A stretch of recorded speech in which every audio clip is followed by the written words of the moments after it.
D'abord, bonsoir à tous et à toutes. Bienvenue à cet atelier d'échange qui porte sur le projet résidentiel du 955 Grande Allée Ouest. Donc, je me présente tout d'abord. Mon nom est Dominique Gagnon. Je suis conseillère en consultation publique au service des relations citoyennes et des communications à la Ville de Québec. Et c'est moi qui vais avoir le plaisir d'animer la rencontre de ce soir. D'abord, je tiens à vous remercier, tous et toutes de participer à la soirée. Merci beaucoup de prendre votre temps pour participer, venir échanger avec nous, nous donner votre opinion. C'est toujours des soirées qui sont très riches pour les équipes qui travaillent sur les projets à la Ville et pour les promoteurs. La rencontre de ce soir, c'est un atelier d'échange. Donc, on vient vous présenter une version d'un projet sur lequel on souhaite recueillir vos commentaires, vos réactions. Puis ensuite, il pourrait y avoir des modifications à ce projet-là. Et nécessairement, si le projet va de l'avant, on va revenir vous voir dans le cadre d'une consultation publique formelle qui va porter sur les modifications réglementaires qui sont nécessaires pour réaliser le projet. Donc ce soir, je suis accompagnée de quelques personnes. Donc je vais commencer par vous les présenter. Tout d'abord, à ma gauche, nous avons les élus, donc qui sont toutes deux membres du comité exécutif et qui sont résidentes également de l'arrondissement La Cité-Limoilou. Donc, tout d'abord, Madame Catherine Vallière-Rolland, conseillère municipale du district de Montcalm-Saint-Sacrement.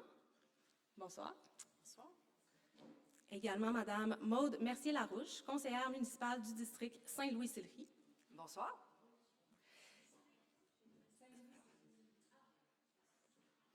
Ensuite, de la Ville de Québec, à ma droite, tout d'abord, Monsieur Olivier Doré-Bouchard, qui est conseiller en développement économique à la division de la planification de l'aménagement et de l'environnement. Bonsoir. Également, Madame Vanessa Dionne, conseillère en urbanisme, planification de l'aménagement et de l'environnement également. Bonsoir. Et Monsieur Emmanuel Bell, conseiller en urbanisme à la gestion territoriale.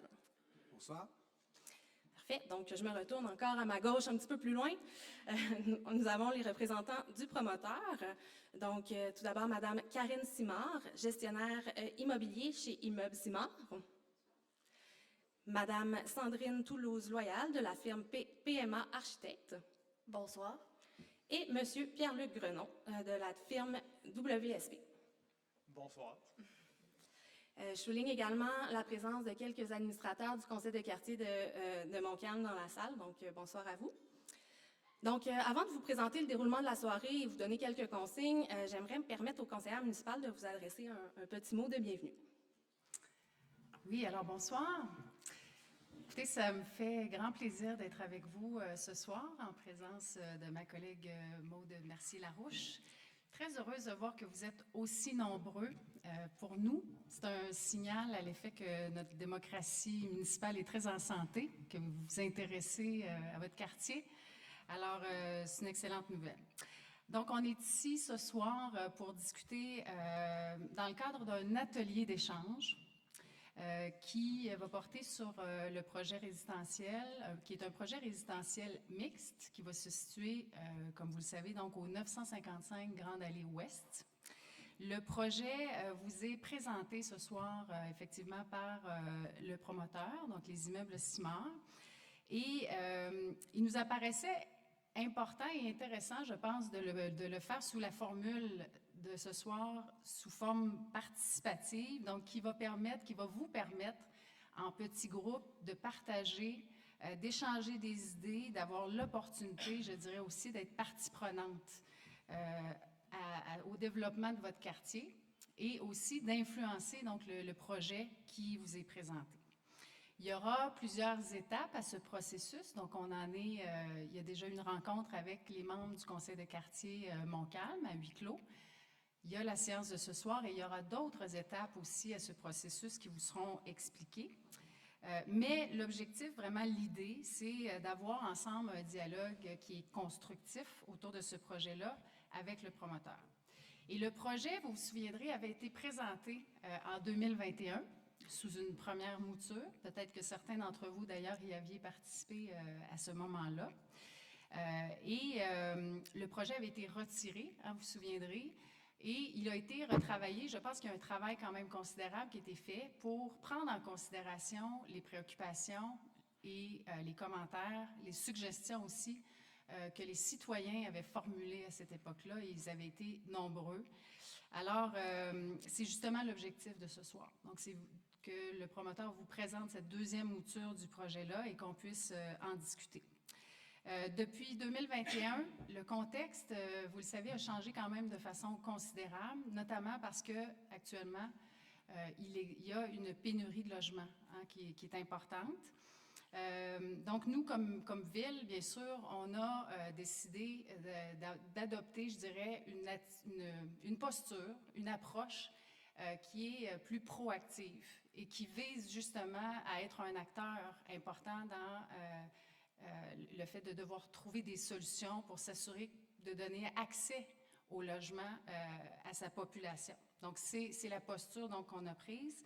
On s'est donné, bien sûr, des cibles ambitieuses, puis Mme Maude Mercier-Larouche pourra vous donner un petit peu plus de détails. À ce stade-ci, est-ce qu'on peut intervenir pour vous discuter? On va... Écoutez, assurément, vous allez avoir l'opportunité d'en poser. Bon, La question, c'est qu'on peut en poser là, à ce stade-ci. est-ce qu'on veut...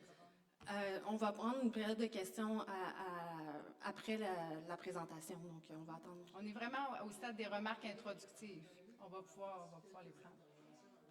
On va prendre, on a un scénario assez, on a une soirée assez costaude ce soir, donc on a vraiment prévu une période de questions. C'est à ce moment-là qu'on va pouvoir les prendre. C'est assez simple ma question. Est-ce que la pénurie de logements est identifiée? OK. Je vais me permettre de Justement, poursuivre. ma collègue Maude Mercier-Larouche, j'allais lui passer le flambeau pour qu'elle vous donne quelques précisions. Je rappelle d'emblée aussi qu'on a des gens qui sont gardiens du décorum. J'ai nommé Mme Dominique qui est juste ici. Donc, ce soir, pour toutes les questions de décorum, c'est Dominique qui va pouvoir nous dire quel était le plan de match planifié en fonction des prises de parole. Mais certainement, vous aurez l'occasion de vous exprimer. C'est pour ça qu'on fait ça. Ceci dit, la question est bonne. Monsieur Leclerc, effectivement, actuellement, à la Ville de Québec, on a un taux d'inoccupation qui est de 0,9 %. Donc, en fait, le seuil d'équilibre, c'est de 3 %. Donc, c'est pour ça qu'on a pris les grands moyens à la Ville de Québec pour faire en sorte d'avoir une vision et de doter la Ville de Québec de logements pour éviter que ce soit une pénurie. Vous savez, la crise qu'on traverse, elle est sans précédent présentement. Donc, les promoteurs, quand ils font des projets, parfois, quand on les voit arriver près de chez nous, je peux comprendre les préoccupations que ça génère. Comme citoyens, on en a tous déjà eu avec des projets qui arrivent près de chez nous.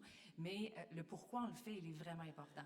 Et il faut voir aussi, nous, dans les promoteurs, quand ils arrivent, c'est une occasion de venir répondre aux enjeux qui sont les nôtres, de pouvoir atteindre les cibles de logements qu'on s'est fixés. Vous en avez probablement entendu parler. On parle de 80 000 logements supplémentaires, unités supplémentaires de logements d'ici 2040. Donc, c'est pas rien, c'est pas banal, c'est un objectif qui est ambitieux, mais c'est l'objectif qui est nécessaire si on veut répondre à la demande, aux besoins présentement à la Ville de Québec.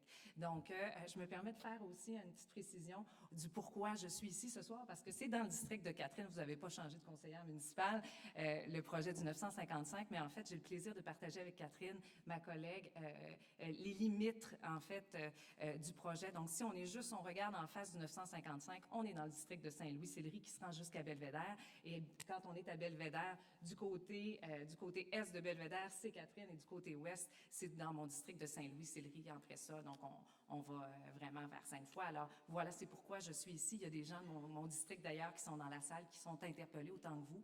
Et je dois dire que lorsqu'on vient avec des projets à la Ville de Québec, soyez certains que les conseillères municipales, les équipes qui travaillent à différents niveaux, que ce soit au niveau du transport, mobilité intelligente, l'aménagement du territoire, de l'environnement, ils sont là aussi pour faire en sorte qu'on saisisse des occasions de venir créer des milieux de vie qui soient plus intéressants, par exemple avec des services de proximité. Par exemple aussi, on parle de bonification de canopée. On sait que c'est intéressant, que c'est des choses qui intéressent les citoyens, que les citoyens ont à cœur. On veut savoir aussi qu'est-ce qui va se passer avec le débit véhiculaire. Donc, la circulation, c'est un enjeu important. Tout ça a été considéré dans la deuxième mouture du projet. Je tiens à remercier d'ailleurs l'équipe de M. Simard qui est devant vous ici, parce que vous allez le voir, le projet, il a largement évolué depuis la première mouture que vous aviez vue, qui avait généré beaucoup de préoccupations. Et puis, aujourd'hui, le promoteur, on lui a permis de venir vous présenter à nouveau son projet, mais vous allez le voir qu'on a évolué depuis 2021. Alors, voilà, je passe la parole à Dominique à nouveau. Si vous avez des questions, on va pouvoir les prendre lors de la période de questions. C'est sûr que ce soir, on vous présente un projet, On veut avoir votre opinion sur le projet qui vous a été présenté. Donc, ça va être des questions plus techniques, plus de compréhension du projet. Après ça, si vous avez des préoccupations, l'atelier est fait pour ça. Donc, vous allez voir, là, vous allez pouvoir vous prononcer sur le projet, puis sur les éléments à considérer dans ce projet-là. Donc, si vous avez des interventions à faire, vous allez pouvoir les faire, puis vous allez avoir le temps d'en discuter en sous-groupe, et il va y avoir une plénière à la fin pour venir rapporter ces éléments-là. Oui, exactement. Donc, si c'est un... Monsieur Leclerc, moi, c'est mon erreur, je n'ai pas répondu à votre question, je m'en excuse, je l'avais noté, puis je n'ai même pas répondu. Vous savez, des fois, on veut nommer plein de choses, puis l'objectif de 80 000 logements à la Ville de Québec, effectivement, il n'a pas été quantifié en fonction, est-ce qu'on veut voir tant de logements abordables, tant de logements sociaux, tant de logements résidentiels. Exemple, on peut parler du 4,5, 5,5. C'est dans chaque secteur. On regarde aussi les besoins du secteur en fonction des différents critères qu'on a, nous, dans notre grille, là. Et à ce moment-là, bien, c'est là qu'on vient travailler avec un promoteur pour identifier le nombre de logements qu'on voudrait voir en fonction de tous les qualificatifs qu'on peut employer. Maintenant, il faut savoir que le 19 dernier, je pense que c'est le 19 février dernier, on avait eu une grande séance publique pour faire en sorte de sonder le terrain auprès de nos citoyens, à savoir qu'est-ce qu'ils voulaient voir dans les objectifs de densification de la ville, qu'est-ce qu'ils voulaient retrouver, quels seraient les grands critères qui devraient guider finalement la ville dans son objectif de 80 000 logements d'ici 2040. Donc, les gens ont eu l'occasion de s'exprimer lors de cette soirée-là. On peut peut-être me rappeler la date exacte, là, juste pas. C'était le 19 février, c'était vraiment ça, je ne me suis pas trompée. Donc, c'était... Non, c'était vraiment, c'était l'ajout de critères qualificatifs. Là, les gens de la participation citoyenne pourraient me dire le titre exact, mais c'était lors de cette soirée-là que, justement, les gens pouvaient s'exprimer. Ce soir, on est là pour parler vraiment du projet du 955 Grande Allée. Donc, je vous invite quand même à rester focus sur le sujet qui nous vous a guidé ici ce soir. Parfait. Donc, on va poursuivre avec l'horaire prévu parce que, comme je vous le disais, on a quand même un horaire assez chargé. Puis, comme je vous le dis, vous allez pouvoir rapporter vos préoccupations lors de la plénière. Donc, si c'est des éléments que vous voulez rapporter, vous pourrez le faire à ce moment-là. Donc, merci beaucoup, mesdames. Donc, avant d'entrer dans le vif du sujet puis vous présenter le projet, je vais vous expliquer un petit peu le déroulement de la soirée, quoique je l'ai quand même déjà fait. Donc, on commence par la présentation. Il va y avoir une période de questions de compréhension.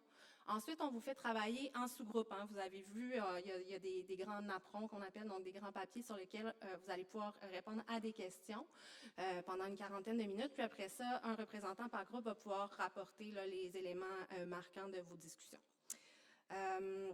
Aussi, je dois vous dire que la séance de ce soir, elle est enregistrée et l'enregistrement va être disponible sur la page web du projet dans les prochains jours. Donc, celles et ceux qui n'auraient pas pu participer ce soir vont pouvoir écouter l'enregistrement. Puis également, mais les documents qui vont avoir été présentés ce soir vont s'y retrouver également. Donc, je pense que j'ai fait le tour là, de les informations d'introduction. Donc, sans plus attendre, je vais céder la parole à mes collègues du côté de la Ville de Québec. Merci beaucoup. Bonsoir à tous. Donc, on va vous présenter ce soir, comme ça vous a été dit, le nouveau projet résidentiel au 955 Grande Allée. D'abord, on va faire un petit retour sur l'objectif de l'activité pour voir comment ça va se dérouler ce soir. D'abord, rappelez qu'on est dans un atelier d'échange, donc ça précède d'éventuelles modifications réglementaires, mais à ce stade, ce n'est pas une modification réglementaire qu'on présente, c'est vraiment le projet. Toutefois, on va quand même vous montrer le contexte de la planification urbaine et réglementaire. Qu'est-ce que le règlement autorise aujourd'hui sur ces terrains-ci? On cédera la parole aux architectes et aux développeurs qui vont vraiment vous présenter le projet dans les détails. Puis on fera un petit retour pour vous expliquer c'est quoi les éléments de la réglementation, c'est quoi les enjeux réglementaires. Donc, qu'est-ce qui ne fonctionne pas dans le règlement actuel pour pouvoir autoriser ce projet? Puis ensuite, il y aura la période des échanges en sous-groupe, puis le retour en plénière. Là, vous avez un petit croquis à l'écran, juste pour vous resituer un petit peu dans une ligne temporelle. Donc, comprendre qu'ici, on est dans le carré bleu, donc dans l'atelier d'échange. Suite à l'atelier d'échange, par rapport aux commentaires qui auront été dits, il y aura des ajustements, si c'est requis, au projet pour nous conduire vers d'éventuelles modifications réglementaires. Et si on s'en va vers des modifications réglementaires, mais là, on entrera dans la phase de consultation publique, puis demande d'avis au conseil de quartier de façon officielle. Donc, pour le contexte de la planification urbaine, donc, Donc, Madame Vallée-Roland vous en a parlé un petit peu au niveau de la vision de l'habitation que la ville a adoptée et notamment le plan accéléré de la vision de l'habitation. Face effectivement à la pénurie de logements actuelle, il y a des cibles de construction de logements. Notamment, il y a un objectif d'accélérer la construction de logements pour tous les types de ménages, puis créer des milieux de vie inclusifs. Donc, c'est sûr que le projet ce soir est résidentiel, donc il s'inscrit vraiment dans cette démarche de pénurie de logements. Au niveau de la localisation, donc, je pense que tout le monde situe très bien le terrain. On se trouve dans la cité Limoilou, dans le quartier Montcalm. C'est le terrain de l'ancien siège social de l'Auto-Québec. Vous avez le terrain en bleu ici à l'écran. Sur l'image suivante, on va voir un petit peu plus près. Donc, vous voyez la grande allée en haut, à l'ouest la rue de l'Aune, puis l'avenue Mérisy à l'est et au sud. On voit sur le terrain le bâtiment actuel qui serait conservé. Puis le projet, ce serait un agrandissement avec l'ajout de plus ou moins 150 logements. Vous allez voir le détail dans la présentation de l'architecte. Au niveau du contexte réglementaire, je vais laisser ma collègue prendre le relais. Oui, merci. Donc, le contexte réglementaire, il faut dire que le terrain visé fait partie du territoire qui est assujetti au programme particulier d'urbanisme pour le pôle urbain Belvédère. Qu'est-ce que c'est un programme particulier d'urbanisme, ce qui est aussi appelé un PPU? Mais c'est un outil de planification qui permet d'orienter le développement d'un secteur stratégique de la ville en y présentant une vision. Donc, ça permet de préciser, d'encadrer, puis d'harmoniser le développement futur du secteur. Le PPU, c'est une annexe du plan directeur d'aménagement et de développement. Pour le PPU, pour le pôle urbain Belvédère, il a été adopté en 2017.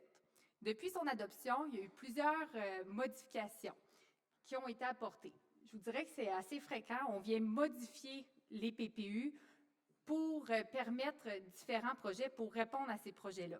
Il faut savoir que les PPU à la Ville de Québec, ils sont très précis. Ils ressemblent beaucoup au zonage, puis c'est pour ça, justement, qu'on doit les modifier pour répondre à des projets, des besoins particuliers. Au niveau des objectifs du PPU, il y a plusieurs objectifs qui sont reliés au cadre bâti. Comme on peut voir à l'écran, le terrain est identifié avec l'étoile bleue. Alors, vous voyez qu'il fait partie d'une zone qui est identifiée pour de la densification et qui est identifiée aussi comme étant une propriété à requalifier et à redévelopper. Donc ça, c'est vraiment un objectif. On veut stimuler le développement et la requalification des grandes propriétés. Un autre objectif, c'est la mise en valeur du patrimoine bâti du territoire. Alors, le bâtiment qui est visé, là, sur lequel est érigée la propriété visée, en fait, c'est un bâtiment patrimonial. Donc, on souhaite sa mise en valeur. Puis, le PPU aussi a pour objectif d'assurer la qualité architecturale des projets de développement. Je vais laisser mon collègue poursuivre. Merci. Donc, le lien qui se fait entre le PPU et les zonages, vous avez à l'écran, c'est que, dans le fond, c'est comme deux couches superposées. Le PPU a des aires d'affectation, puis le zonage, par la suite, doit respecter ces aires d'affectation. Pour la suite, on va parler juste des numéros de zone pour que ce soit un peu mieux compréhensible, puis un peu plus clair. Mais là, je vous pointe les limites du site actuel. Donc, il faut comprendre qu'il y a deux zones. Il se trouve dans deux zones différentes. La 14057 CC qui se trouve au nord, c'est la plus grosse partie du projet. Là où on trouve le bâtiment puis le stationnement actuel. Et il y a une frange à l'arrière du terrain, c'est la 14080 HA, qui est une zone résidentielle dans la partie arrière du terrain. Donc là, on va regarder les éléments principaux au niveau de la réglementation dans ces deux zones-ci. Donc, au niveau des usages, vous avez à l'écran la liste des usages autorisés. Donc, dans la partie principale, la 14057 CC, vous voyez, on a essentiellement des usages commerciaux ou institutionnels, donc services administratifs, bureaux, établissements d'éducation et de formation, écoles, garderies, etc. Dans la frange qui se trouve à l'arrière, la 14081, qui est en jaune ici que je vous pointe, là on est dans une zone résidentielle, donc on autorise les bâtiments résidentiels de 2 logements maximum, que ce soit isolés, jumelés ou des bâtiments en rangée, donc c'est des bâtiments collés les uns aux autres, pour un maximum de 6 bâtiments collés ensemble. Toujours dans ces deux zones, on va voir la question des hauteurs qui sont prescrites actuellement. Donc, toujours dans la zone la plus importante, la 14057, on autorise une hauteur maximale de 10 mètres, puis on a un principe de surhauteur qui permet d'avoir une hauteur un peu plus haute, jusqu'à 20 mètres de hauteur, sur 75% du bâtiment. Puis vous avez une petite coupe qui vous explique, qui vous traduit ça un petit peu, c'est que on a une hauteur maximale ici de 10 mètres, donc il y a un bâtiment qui peut être construit à 10 mètres, et sur 75% de la projection au sol de ce bâtiment, mais là, on peut atteindre une hauteur de 20 mètres. Dans la zone résidentielle qui est en verte, donc qui est plus au sud du côté de l'avenue Mérissi, là, on a une hauteur maximale de 10 mètres, mais on n'a pas de surhauteur autorisée.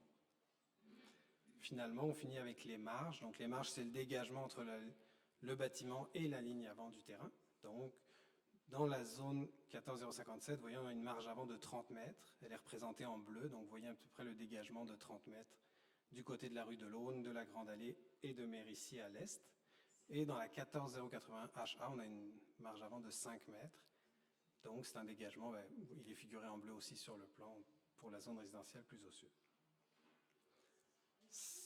Oui, allez-y, madame. Les hauteurs, vous voulez dire? Oui, c'est sûr que la réglementation choisit les étages ou les mètres. Dans ce cas-là, c'est des mètres, mais vous allez voir dans le projet présenté, vous allez pouvoir en étage, puis on essaiera de faire, on parlera en étage au retour, si vous voulez, pour que ce soit plus clair. Je vous rappelle simplement de garder vos questions à la fin de la présentation pour éviter qu'on s'arrête. Donc, ça fait le tour pour la mise en contexte. Donc là, on va passer à la présentation des architectes, donc le projet en question.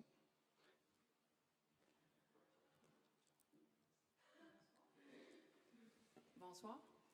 Donc, je suis heureuse d'être parmi vous ce soir. Mon nom est Karine Simard des immeubles Simard. Donc, je suis accompagnée de ma famille qui sont aussi actionnaires dans le projet. En fait, juste pour vous parler un petit peu de notre entreprise, on est une entreprise familiale depuis 3 générations. On a grandi dans le quartier Montcalm, donc on connaît super bien le quartier, puis on l'apprécie beaucoup. Donc, c'est vraiment un projet qui nous tient particulièrement à cœur.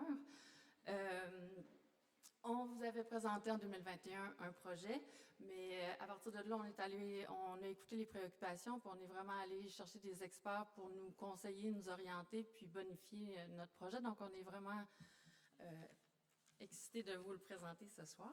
Juste avant de vous faire la présentation, on voulait un petit peu que vous nous connaissiez un peu mieux. Donc, on a pensé vous présenter un peu les projets qu'on a faits dans les dernières années.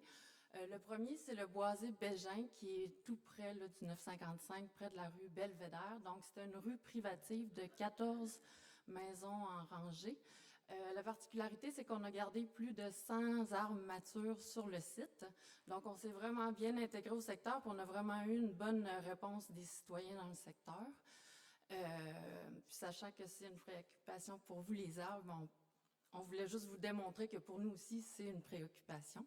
On a aussi réalisé le projet du domaine sous les bois, qui était sur un site patrimonial, celui-là, à Sellerie.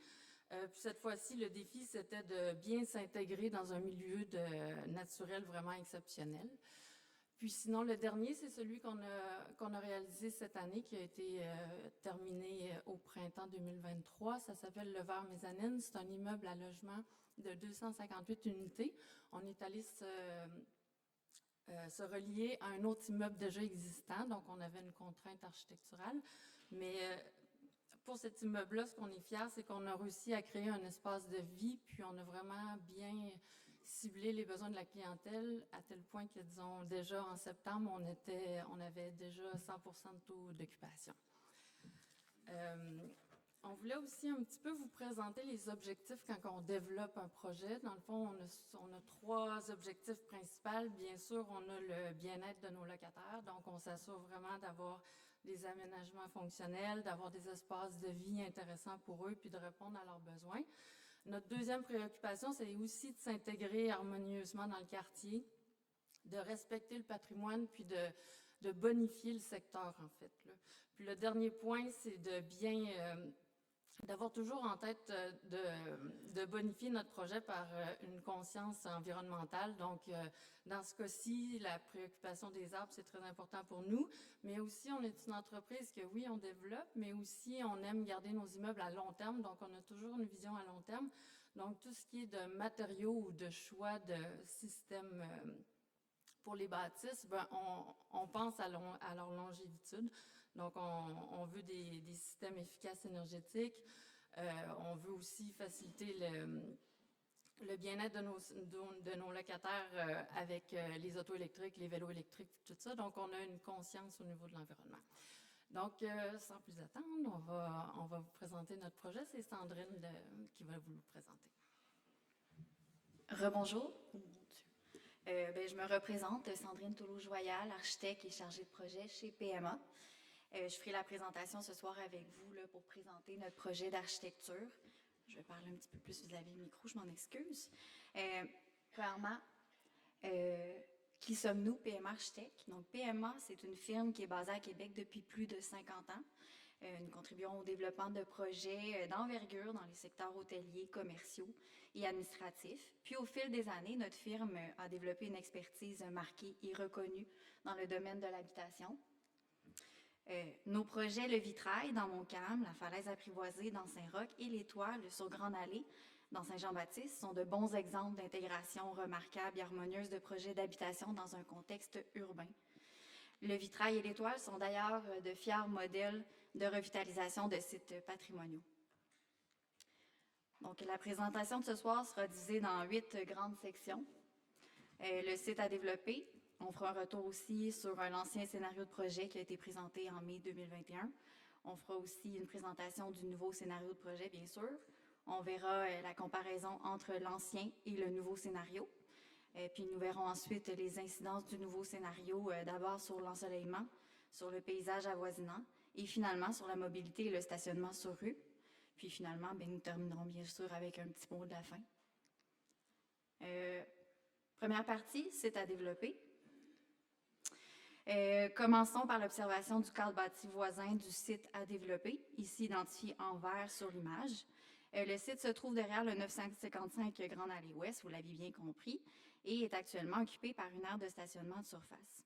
L'îlot du 955 est représenté en liseré rouge à l'écran, puis comme vous le voyez, est encadré par 4 voies de circulation, donc par l'avenue de l'Aune à l'ouest, par la Grande Allée au nord, par l'avenue de Mérisy au sud et à l'est. Dans son contexte, l'édifice du 955 est le premier d'une série de bâtiments institutionnels et il marque la transition entre un tissu urbain résidentiel de faible densité à l'ouest et un caractère plus institutionnel administratif de haute densité des immeubles à l'est. L'édifice du 955 fait partie d'un ensemble d'édifices d'usage administratif, pour la plupart construits dans les années 1960 et connus aujourd'hui comme le pôle d'emploi Mérisy.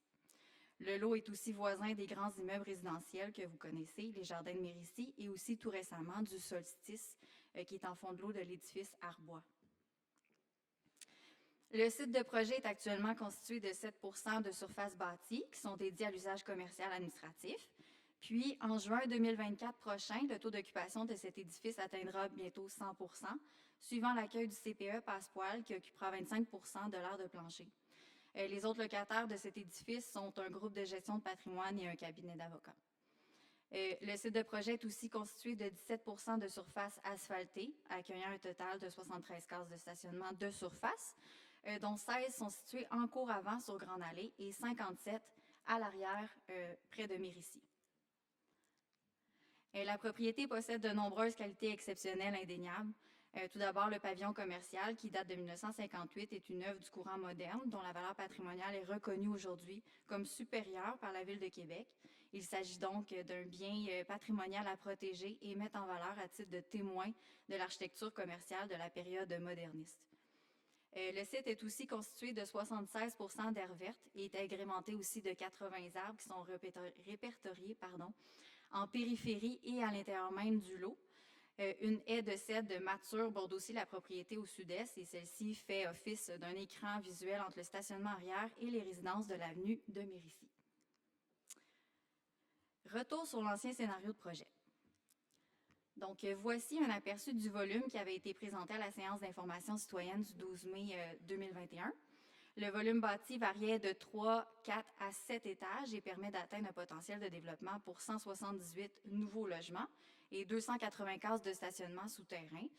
Pour cette ancienne version, on conservait la haie mature, on préservait 61 % d'aires vertes, on sauvegardait 62 arbres sur 80, on augmentait la surface bâtie à 33 % et finalement, nous réduisions la surface asphaltée à 6 % avec la conservation seulement des 16 cases de stationnement qui étaient en devanture d'édifices sur Grande Allée.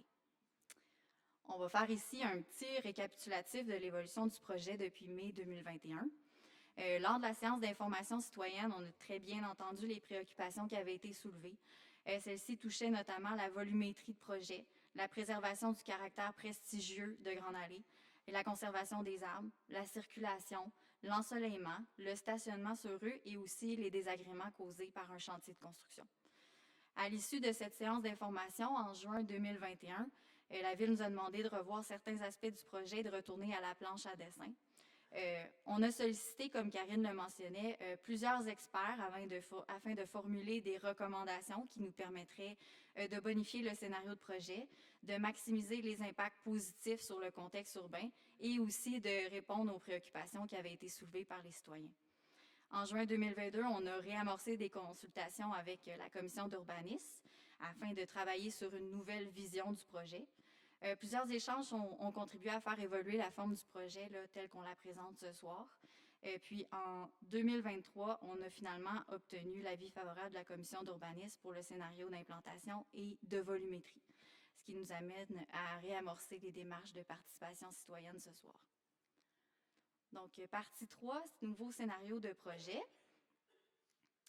Le principe de développement urbain proposé pour le nouveau scénario, c'est une densification en fond de l'eau, donc derrière l'avant-corps institutionnel qui fait front sur Grande Allée.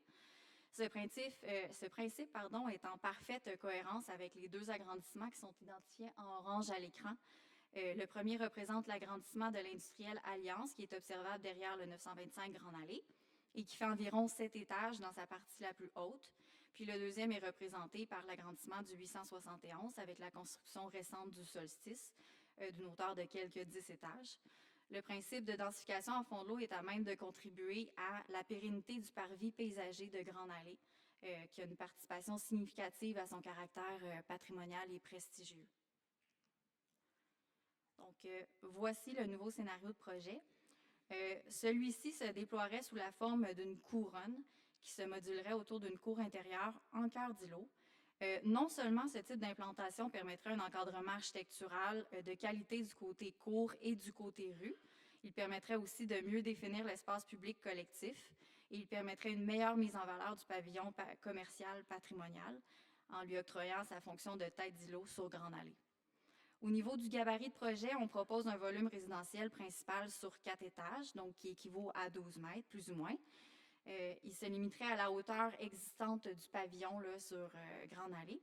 Puis, un second volume en surhauteur de 6 étages, qui équivaut à 18 mètres environ, serait positionné le long de l'avenue Mérisy-Est, en contrepartie de l'édifice de l'Industrielle Alliance que vous connaissez au 925 Grande Allée. Cette gradation de volume est cohérente avec l'environnement bâti du secteur, puisqu'elle fait office d'un intermédiaire entre le tissu urbain résidentiel qui est contigu, ainsi qu'avec le cadre bâti institutionnel administratif là, qui est de plus haute densité. En d'autres mots, sa modulation permet de répartir le programme dans un système qui est compatible avec le contexte bâti, donc en s'abaissant aux abords du tissu urbain résidentiel de faible densité et en s'élevant ensuite vers le cadre bâti de plus forte densité à l'est. Le projet proposé permettrait la préservation des qualités exceptionnelles du site grâce à l'utilisation optimale des surfaces disponibles. Les étendues asphaltées existantes seraient réduites à 6 % de la même manière que notre proposition initiale de 2021. La superficie bâtie passerait quant à elle de 7 % à 27 %. La répartition verticale du programme et la maximisation des espaces de stationnement souterrain permettraient de préserver un maximum du couvert arborescent et d'augmenter le pourcentage d'air verte sur le lot. L'air verte serait en fait maintenu à 67 %, puis 72 arbres sur 80 seraient conservés et la haie de cèdre serait protégée. Ce nouveau scénario de projet offrirait un potentiel d'environ 150 logements, donc une trentaine de moins que le scénario de 2021. Le projet serait subdivisé en un large registre de typologie de logements qui répondrait à différents besoins, variant du studio jusqu'au grand 5,5. Puis c'est cette diversification de l'offre qui contribuerait à l'accessibilité au logement pour un large éventail de populations, que ce soit pour des personnes vivant seules, des professionnels, des familles et aussi des retraités. La surface de construction souterraine permettrait potentiellement d'y aménager 270 cases de stationnement, avec 65 % de ces cases qui seraient dédiées aux locataires. Ça équivaut environ à un ratio de 1,2 cases par logement.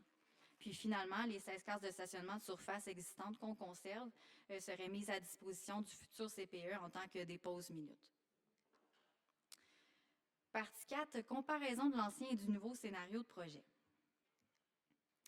Donc, le nouveau scénario de projet est articulé de manière à adoucir sa présence et à réduire le gabarit qui est perspective de l'espace public.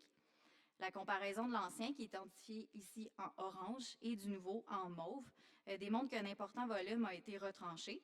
En effet, le volume orange représente l'empreinte de façade qui a été soustraite du côté de l'avenue de Londres et du côté de l'avenue Mérisy à l'est. Le bâti résidentiel a été uniformisé à 4 étages, puis un étage a été soustrait du côté est, passant donc de 7 étages à 6 étages. Lorsqu'on compare le plan de l'ancien scénario, toujours en orange, avec le nouveau scénario en mauve, on voit que l'empreinte de la zone de construction a été largement réduite. On parle ici de 25 % en moins. Du côté de l'avenue de Londres, la marge de recul est passée de 15 mètres à 34 mètres. Celle du côté de Grande Allée est maintenant de 60 mètres, tandis que celle sur l'avenue de Mérisy à l'est passe de 6 mètres à 10 mètres, puis celle qui est plus au sud de la propriété est maintenue à 8 mètres. La nouvelle zone de construction offrirait la possibilité de maintenir un parterre généreusement dégagé autour du pavillon commercial existant. À cet égard, on propose un scénario de construction d'un nouveau bâtiment distinct plutôt qu'un agrandissement. Une marge de recul de 8 mètres au périmètre du pavillon contribuerait aussi à dégager ses façades. Puis le nouveau bâtiment servirait ainsi d'écrin au pavillon commercial en maintenant ce dernier à l'avant-plan. De plus, l'implantation du projet s'articulerait de sorte à se distancier des arbres existants. Cette distanciation entre les fondations du projet et le tronc d'un arbre mature permettrait de maintenir son réseau racinaire en place et d'assurer sa survie. La réduction de la zone de construction proposée permet donc la sauvegarde de 10 arbres supplémentaires pour un total de 72 préservés parmi les 80 arbres répertoriés sur le site. Dans le nouveau scénario de projet, 3 arbres seraient à repositionner ailleurs sur le site. Il s'agit des 3 majestueux pommiers décoratifs qui sont identifiés en orange juste derrière le pavillon existant. Puis, 5 arbres seraient à couper et remplacer par de nouveaux spécimens.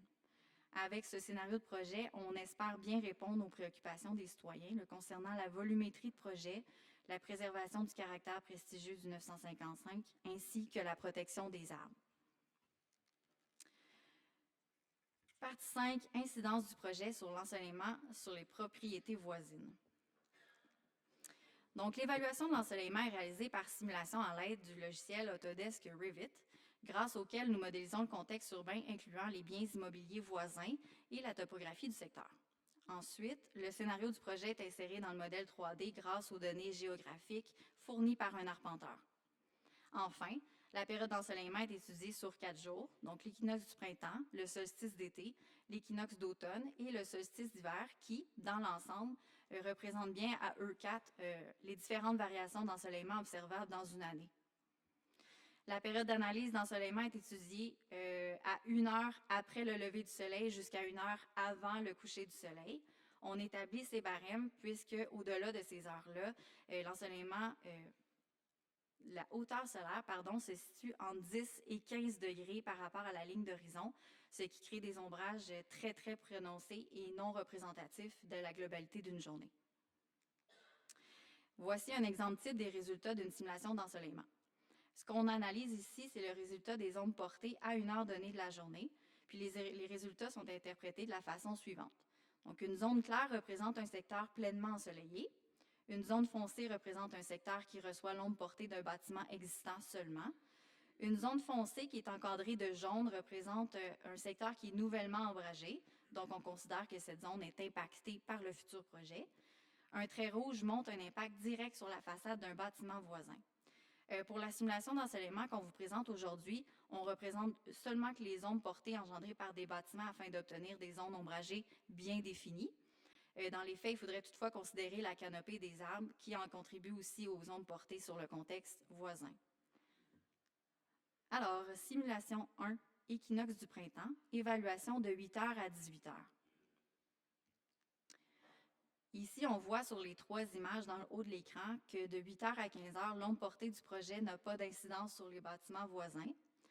De 16 heures à 17 heures, l'onde portée du projet touche la façade de l'Industrielle Alliance sur l'avenue de Mérisy à l'est. Puis à 18 heures, l'onde portée du projet touche à 2 résidences sur l'avenue Mérisy au sud. Pour l'équinoxe du printemps, on peut conclure que les résidences voisines bénéficient de 9 heures d'ensoleillement consécutives sans ombrage du projet. Simulation 2, solstice d'été, évaluation de 6 h à 20 h. À 6 h du matin, l'ombre portée du projet s'étire et touche 2 propriétés voisines. Il en va de même aussi pour les ombres des édifices existants, dont les jardins de Mérici. Puis, à partir de 7 h le matin, l'ombre portée du projet n'a plus aucune incidence sur les voisins, et ce, jusqu'à 18 h. Puis, de 19 h à 20 h, l'ombre portée s'allonge davantage et touche les façades sur rue des 3 propriétés voisines. Nous observons que l'ombre projetée des bâtiments existants est aussi très longue et, de façon générale, les ombres portées des propriétés s'affectent entre elles à cette heure-ci de la journée puisqu'elle est très avancée et que la hauteur solaire est très faible. Donc, pour le solstice d'été, les résultats démontrent que les résidences voisines bénéficient de 11 heures d'ensoleillement consécutifs sans ombrage du projet. Troisième simulation, équinoxe d'automne de 8 h à 18 h. Donc, de 8 à 15 h, l'ombre portée du projet n'a pas d'incidence sur les bâtiments voisins. De 16 h à 17 h, l'ombre portée du projet touche la façade de l'Industrielle Alliance sur l'avenue de Mérici à l'est. Puis, à 18 h, l'ombre portée du projet touche à 2 résidences sur l'avenue Mérici au sud. Donc, un peu comme l'équinoxe du printemps, pour l'équinoxe d'automne, les résultats démontrent que les résidences voisines bénéficient de 9 heures d'ensoleillement consécutifs sans incidence par le projet. Simulation 4 et dernière, solstice d'hiver de 8 h à 15 h. Donc, à 8 h du matin au solstice d'hiver, l'ombre portée par le projet est très longue et s'étend vers les propriétés au nord. À noter qu'il en va de même aussi pour l'ombre portée des bâtiments existants, dont les jardins de Mérici. De 9 h à midi, l'ombre portée par le projet est toujours longue, mais n'a plus d'incidence sur les propriétés voisines. C'est à partir de 13 h que l'ombre portée du projet s'étire vers l'est et touche une portion de l'édifice à bureaux voisins, et ça jusqu'à 15 h. Donc, pour le solstice d'hiver, les résultats démontrent que les résidences voisines bénéficient de 7 heures d'ensoleillement consécutif sans incidence par le projet. Conclusion sur l'ensoleillement ici. De façon générale, on observe que la position et l'orientation du scénario du projet par rapport au Soleil est bonne et a l'avantage de réduire l'effet des ondes portées sur les propriétés voisines. En effet, les simulations montrées illustrent bien que le projet a une incidence sur le contexte voisin seulement aux heures avancées de la journée, lorsque la hauteur solaire est très faible. À cet égard, les résidences impactées par le projet bénéficient somme toute d'un ensoleillement sur plus de 9 heures aux équinoxes et aux solstices d'été. Avec ce nouveau scénario de projet, nous espérons avoir bien répondu aux préoccupations des citoyens concernant la préservation de leur ensoleillement pour les propriétés avoisinantes. Partie 6, incidence du projet sur le paysage voisin. Voici un premier scénario proposé pour l'aménagement du site. L'implantation du projet en couronne aurait pour résultat de créer une cour intérieure partagée en cœur d'îlot entre le pavillon commercial et le bâtiment résidentiel, ce qui enrichirait l'expérience entre les usagers. Le scénario d'aménagement du site est aussi réfléchi de sorte à laisser une percée visuelle libre de 8 mètres entre l'édifice existant et le futur projet. Puis, la préservation de l'écran de verdure existant, constitué de la haie de sève majestueuse et des arbres matures, contribuerait à accroître la quiétude et l'intimité des résidents qui font face à l'avenue de Mérici. Au niveau de la mobilité, l'entrée principale du bâtiment serait située dans le segment de l'avenue de Mérici à l'est. L'accès au stationnement souterrain desservant à la fois l'édifice résidentiel et le bâtiment commercial serait aussi localisé sur l'avenue de Mérici à l'est, donc en face de l'édifice de l'Industrielle Alliance. Cet accès se trouverait exactement à l'emplacement du stationnement existant. Ceci contribuerait à limiter le mouvement véhiculaire dans la proportion résidentielle à l'avenue de Mérici. Des intentions préliminaires concernant la matérialité et l'architecture ont été étudiées. Les intentions privilégiées pour le nouveau projet seraient une prédominance de maçonnerie, la fenestration généreuse, des grandes terrasses avec garde-corps vitrés et quelques insertions de parements métalliques autour de la fenestration. Vous retrouverez d'ailleurs ces compositions de façade préliminaires pour les simulations d'insertion dans le paysage qui vont suivre dans la présentation. Passons maintenant à l'analyse des impacts visuels du scénario de projet sur le paysage qu'on étudie grâce à l'insertion de simulations 3D dans un relevé photographique. Pour cette simulation, on a relevé 6 points de vue critiques autour du site qui sont listés juste ici à l'écran. Les relevés ont été faits autant en hiver qu'en été afin qu'on ait un aperçu du projet avec et sans feuillage. Premier point de vue, intersection entre Grande Allée Ouest et Avenue de Londres. Voici maintenant la simulation. Donc, en été, ici, on voit que le projet serait presque invisible à partir de l'intersection. En hiver, on apercevrait toutefois la portion de 4 étages du projet du côté de l'avenue de Londres. La pente naturelle du terrain permet de percevoir 2 étages du projet à partir de Grande Allée seulement. Second point de vue, l'intersection entre Grande Allée Ouest et l'avenue de Mérisy. Voici la simulation. En été, on perçoit que quelques portions sporadiques du projet à travers le feuillage des arbres. En hiver, on voit la portion de projet de 6 étages qui fait face à l'édifice de l'Industrielle Alliance du côté de Mérisy. Puis on voit la portion en avancée de 4 étages qui vient s'aligner avec la hauteur du pavillon commercial existant. Troisième point de vue, coin avenue de Mérisy à l'est. Voici la simulation encore une fois. Donc, en été, on perçoit qu'une petite partie des 2 étages là, de la portion de 6 étages devant l'Industrielle Alliance. En hiver, encore une fois, on perçoit l'édifice sur 6 étages qui est en contrepartie de l'édifice du 925 côté Mérisy à l'est.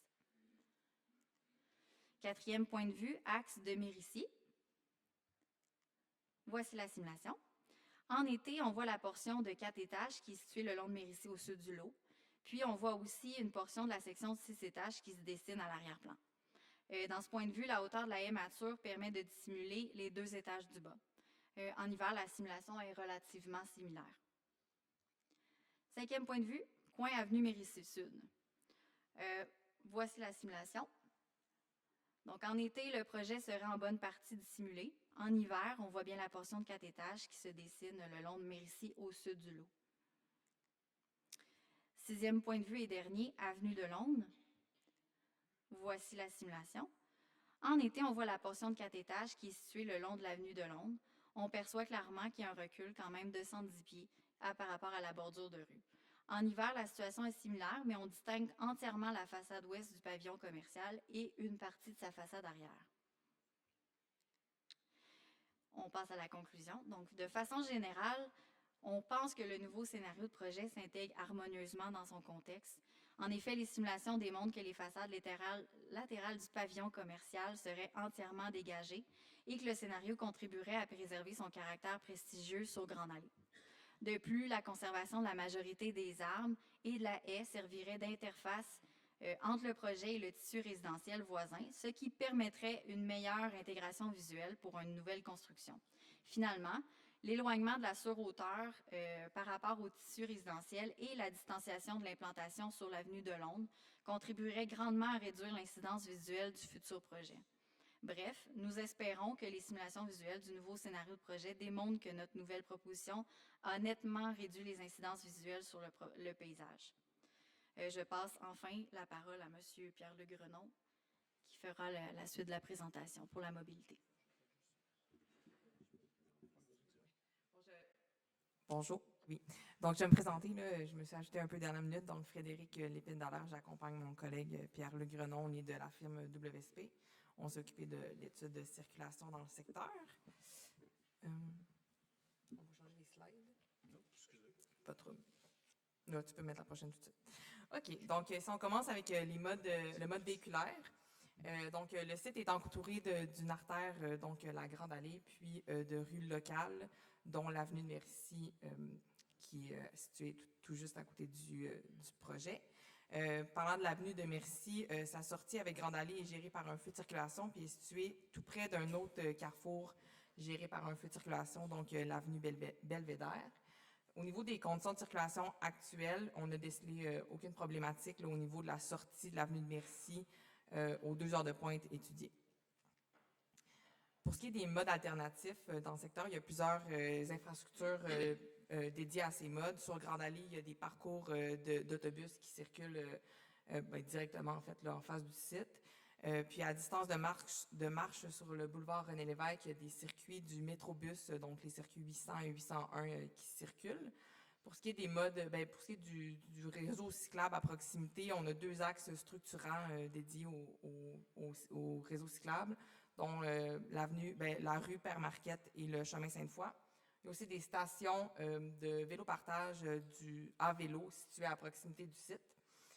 Au niveau de l'utilisation de ces modes là, pour le quartier Montcalm, on se base sur l'enquête origine-destination. C'est plus de 55% des déplacements qui utilisent les modes alternatifs pour leurs déplacements. À titre de comparaison, là, pour un quartier plus de type banlieue, comme Charlebourg, ben, c'est 20% des déplacements qui utilisent les modes alternatifs.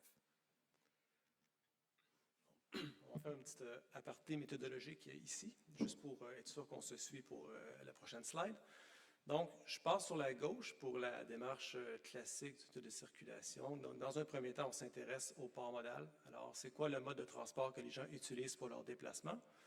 Comme on vient de le dire, dans le cas du quartier Montcalm, on a 55% des déplacements qui émanent du quartier Montcalm qui sont faits avec des modes alternatifs à l'automobile. Ensuite, on va s'intéresser à combien de déplacements véhiculaires le site va générer. Alors, à partir de l'ouvrage de référence, ici, on estime qu'aux heures de pointe du matin et de l'après-midi, on aurait environ 55 déplacements véhiculaires produits par le projet. Donc, ça inclut les entrées et les sorties. Après ça, on va s'intéresser à savoir où les gens vont. Donc, à partir de l'enquête origine-destination, on est capable d'évaluer les gens de Montcalm vont vers où et les gens qui viennent vers Montcalm arrivent de où. Et ensuite, on va affecter les véhicules, donc les 55 déplacements véhiculaires sur le réseau routier. Tout ça ensemble, on prend ça, après ça, on est en mesure de modéliser les conditions de circulation, donc d'évaluer l'impact sur la circulation que le projet pourrait avoir. Donc, pour ce qui est des impacts, on va parler en niveau de service. Donc, le niveau de service, ça représente un délai en secondes par véhicule, lequel est représenté, pour faire ça simple, en lettres, donc qui vont de A à F, F étant le pire. Ce que vous allez voir sur la prochaine slide est le diagramme en bas à droite sur la figure. Donc, vous voyez des flèches. Donc, les flèches représentent les approches du carrefour, donc les véhicules qui vont vers l'intersection. Le numéro va représenter le délai moyen par véhicule, puis la couleur représentera le niveau de service. Alors, je commence sur la gauche, c'est peut-être petit pour les gens qui sont loin, c'est petit pour moi aussi. À la sortie de l'avenue de Mérixy, donc vous voyez la flèche qui est diagramme de gauche, la flèche en bas, donc la sortie exactement. Alors, la flèche qui est là représente un niveau de service D, pas D, mais B, pardon. Donc, des bonnes conditions de circulation en sortie. Et l'après-midi, on a un niveau de service qui est D. Le retard est un petit peu plus long, mais on n'a quand même aucune problématique de circulation qui est notée à la sortie de l'avenue de Mérixy avec le projet. Quand on regarde l'écart par rapport à la situation actuelle, c'est peut-être petit pour ceux qui sont loin. Sur la figure de gauche, c'est 0, le chiffre. Donc, on a exactement la même performance que dans la situation actuelle avec le projet. Et sur la figure de droite, le chiffre qui est là, c'est 4 secondes. Donc, l'effet du projet est très faible au niveau des conditions de circulation. On s'intéresse également à un autre indicateur qui s'appelle le ratio volume-capacité, alors dans lequel on regarde c'est quoi le débit véhiculaire à l'approche par rapport à la capacité de l'approche. Alors, dans ce cas-ci, les ratios volume-capacité sont très faibles, de sorte que ça démontre qu'il y a une très bonne réserve de capacité. Donc, en somme, avec le projet, on ne s'attend pas à ce qu'il y ait des problématiques de circulation. Les conditions de circulation demeurent bonnes, comme c'est le cas dans la situation actuelle. Donc, pour ce qui est du stationnement, comme ça a été mentionné un petit peu plus tôt, les 16 cases de stationnement qui sont situées à l'avant du bâtiment existant seront conservées sur le site. Puis, on ajoute à ça 270 cases souterraines dans le bâtiment projeté. Les 270 cases pourront être utilisées pour les travailleurs du site, les résidents et les visiteurs. Si on se concentre sur la demande calculée pour le site, au niveau des travailleurs, on projette une demande de 45 cases. Cette demande-là est calculée avec la demande actuelle des travailleurs d'environ 30 cases, à quoi on ajoute une quinzaine de cases pour les travailleurs du CPE. Donc, l'offre est suffisante pour les travailleurs, l'offre étant de 80 cases pour une demande de 45. Pour ce qui est des résidents, on base le calcul sur, encore une fois, l'enquête origine-destination qui calcule un taux de possession automobile par logement. Pour le quartier de Montcalm, en faisant le calcul du taux de possession, on arrive à un nombre de 136 cases nécessaires pour le nombre de logements du projet. Le projet prévoit 175 cases pour les résidents, donc encore une fois, l'offre est suffisante. Finalement, pour ce qui est des visiteurs, il y a 15 cases qui sont prévues en tout temps pour les visiteurs sur le site. Par contre, on peut penser que en dehors des heures en dehors des heures de travaux, des heures de travail là, habituelles, soit en soirée, en week-end, où est-ce que les visiteurs sont plus importants, ben, les 95 travailleurs pourraient être utilisés pour les visiteurs. Donc, dans une période d'affluence des visiteurs, on aurait un total de 95 cases qui, encore une fois, jugé suffisant. Donc, pour conclure sur le stationnement, on n'entrevoit pas un débordement du stationnement sur les rues adjacentes. L'offre sur le site est suffisante pour accueillir la demande. Je vais conclure très rapidement. Il va sans dire, la propriété du 955 Grande Allée dispose d'une grande attractivité pour l'expansion de l'usage résidentiel. Il présente toutes les qualités attendues des sites visés pour la densification. Un de ses grands atouts est sa localisation dans un quartier central où il est possible d'habiter et de se déplacer au quotidien en usant des modes de transport actifs, comme ça a été mentionné, pour le travail, pour la consommation, pour la culture et pour les loisirs. Le développement résidentiel de la propriété du 955 permettrait aussi à de futurs résidents de vivre au contact d'un lieu riche et symbolique, favorisant ainsi le sentiment d'appartenance et l'accès à la vie culturelle du pôle Belvédère dans Montcalm. On espère sincèrement que vous aurez constaté qu'un maximum d'efforts a été déployé pour bien répondre aux préoccupations soulevées en 2021.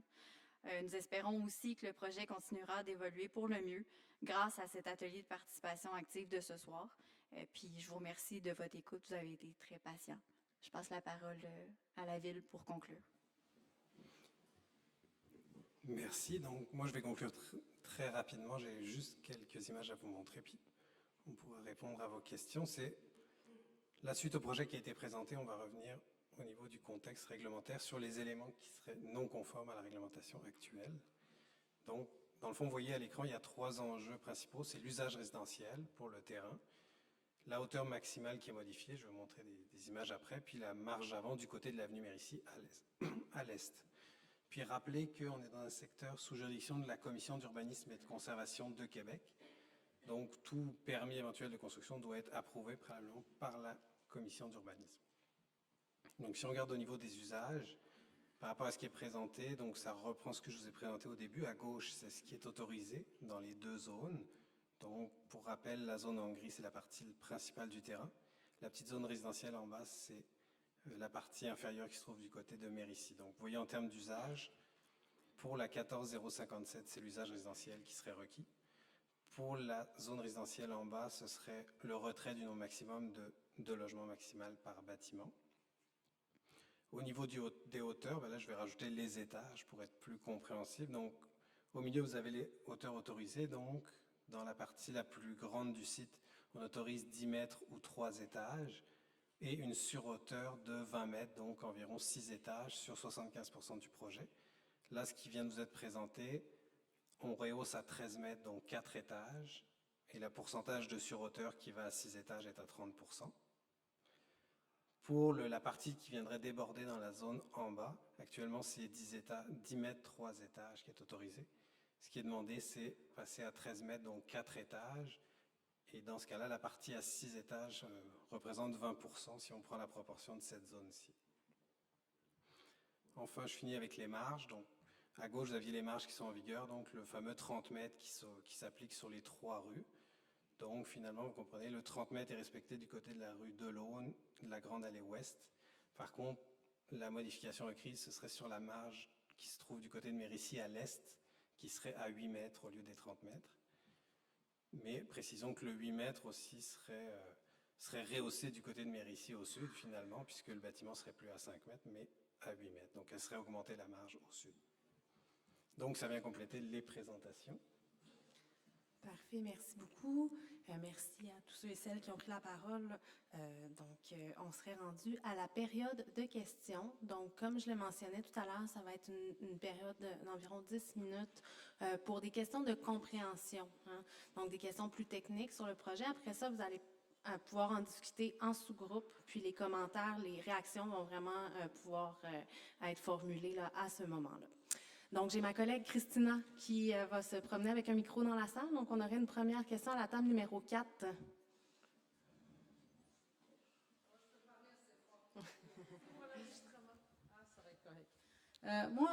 Bonsoir. J'ai des questions pour les gens qui habitent dans les secteurs. Je ne sais pas si vous vous êtes promenés là. C'est parce que quand on parle de les sorties, j'ai adoré votre petite présentation, mais la façon que vous parlez pour les autos, visuellement, ça ne m'explique pas, peut-être que vous réexpliquez, parce que quand on sort de la côté de Mérisy, à côté de l'Industrial Alliance, il y a effectivement un feu de circulation qui a juste l'espace à peine pour 4, maximum 5 voitures très serrées. Et j'ai repris avec une petite compte, peut-être que ce n'est pas la bonne, j'ai divisé 270 par 2. Et après ça, j'ai redivisé parce que vous avez parlé de 50% pour 135 et ça me donne à peu près plus ou moins, si les gens décident d'aller travailler, parce qu'on sait qu'il y a beaucoup de monde en télétravail, 40 voitures de plus. Fait que il y a combien de temps vous pouvez me dire qu'ils vont tourner vers Belvédère dans un espace qui a un espace à peine pour 5 voitures? Donc, vous pouvez aller pour la réponse. Si vous avez d'autres préoccupations par rapport à la circulation, c'est exactement ce pourquoi on fait l'atelier. Si vous avez des préoccupations par rapport à ça, indiquez-le. Mais je ne sais pas si on a un élément de réponse. Oui, je peux répondre à la question sans problème. Oui. Donc, je comprends que vous avez fait un calcul basé sur le nombre de cases de stationnement qui sont disponibles sur le site. Là, dans un premier temps, il faut faire attention parce que les cases ont 3 usages. Donc, il y a les résidents, il y a les visiteurs et il y a les travailleurs. Donc, ces gens-là n'ont pas nécessairement les mêmes patrons de déplacement. Pour répondre à votre question, donc, la Ville nous a fourni la programmation, le minutage du feu de circulation. Nous, on a également fait des comptages pour connaître la demande actuelle sur le nœud de Mérisy. Donc, je ne sais pas par cœur quel est le temps requis au feu de circulation, mais ensuite, on a modélisé les conditions de circulation, ce qui nous donne les résultats que ça donne. Maintenant, combien de déplacements ça génère versus votre calcul? Donc, là, ce qu'il faut comprendre, c'est qu'on a un ouvrage de référence qui est le Trip Generation Manual, qui, selon le type d'usage prévu sur un projet, vient estimer la demande véhiculaire. Maintenant, je ne sais pas si vous avez les annexes sous la main. Je mettrai l'annexe C4.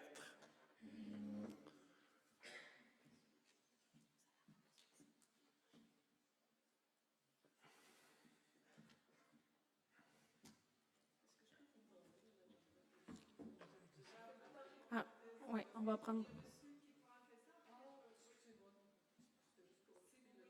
Oui, c'est une bonne idée. S'il vous plaît, mon nom est Michel Vallière, j'habite le Jardin Mérisy depuis 20 ans. Mon inquiétude, moi, c'est que la circulation automobile, à partir du nouveau projet que vous présentez, et l'Industrial Alliance, les deux sorties de stationnement sont vis-à-vis l'une de l'autre. Ce qu'il faut tenir compte aussi, c'est que depuis que le solstice est construit, il y a 250 nouveaux appartements qui sont là. Donc, l'avenue Mérisy, les gens qui partent de Mérisy utilisent beaucoup la sortie Mérisy-Est parce que l'achalandage à l'autre Mérisy, là, vis-à-vis solstice, c'est achalandé sur les heures de pointe. Je crains un peu cette circulation automobile qui soit très dense. Puis, je ne sais pas si ça a été bien planifié et pensé en rapport à la construction du solstice. Merci. Parfait. Merci beaucoup pour votre intervention. Puis, je vous rappelle, ça, c'est des choses que vous pouvez vraiment discuter en atelier.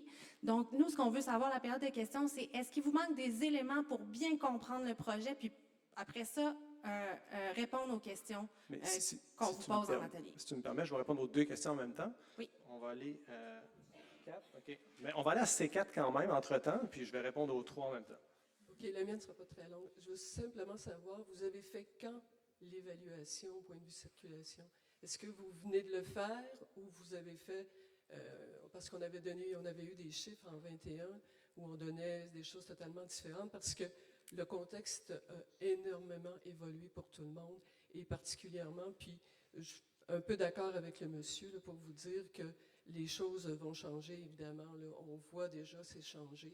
Alors, juste pour me dire quand vous avez fait ça. Parfait. Je vais vous répondre en même temps. Fait que je vais faire les 3 questions tout en même temps. Je vais juste revenir sur madame, la première question, puis je vous réponds par la suite, ça va dans ma réponse. Alors, là où je m'en allais tantôt, donc je vous disais, on a pris le Trip Generation Manual, qui est l'ouvrage de référence. Mais on sait également qu'il y a d'autres projets qui sont construits récemment dans le secteur.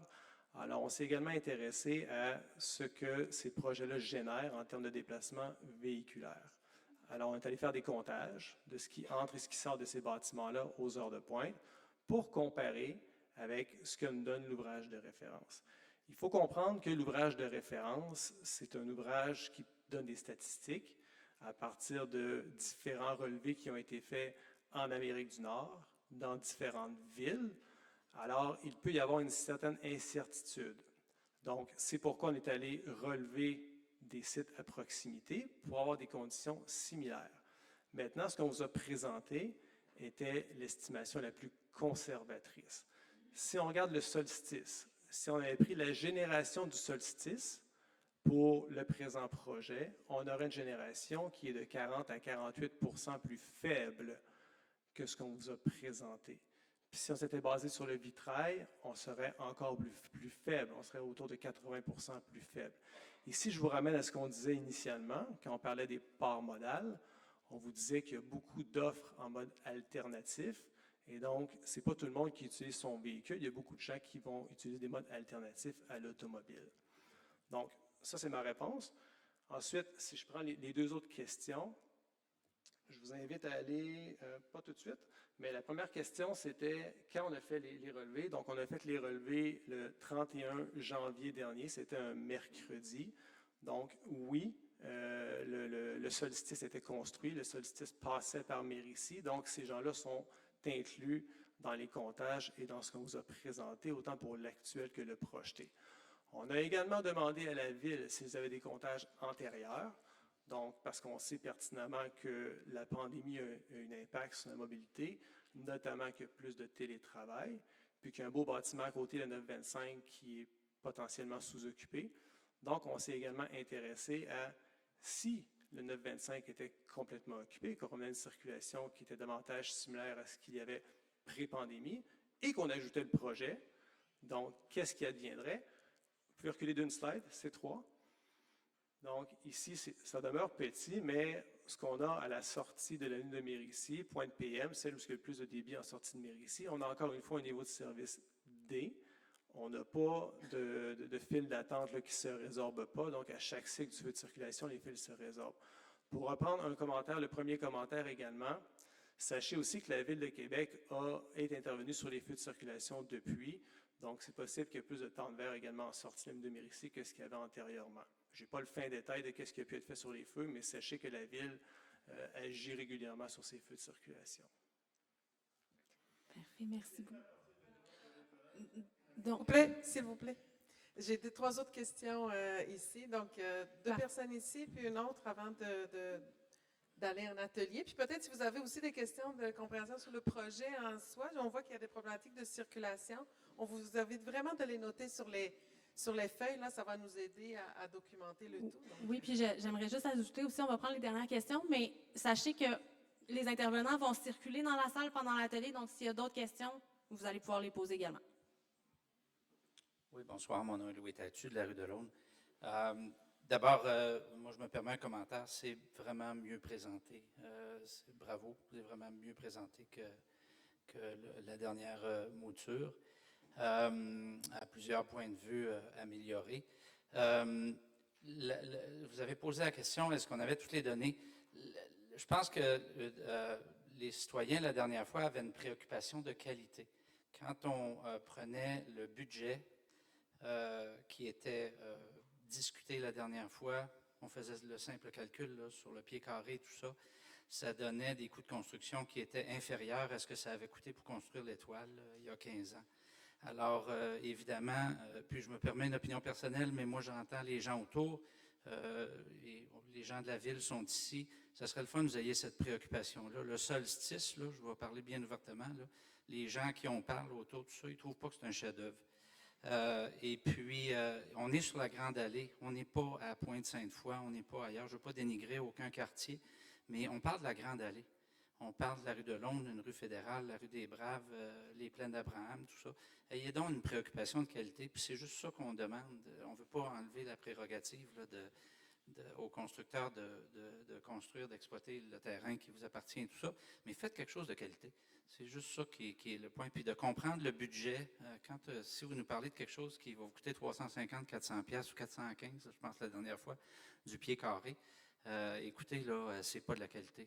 On ne peut pas arriver dans ces prix-là. Fait que on ne comprend pas. Donc, la donnée qui manque, c'est combien vous allez investir.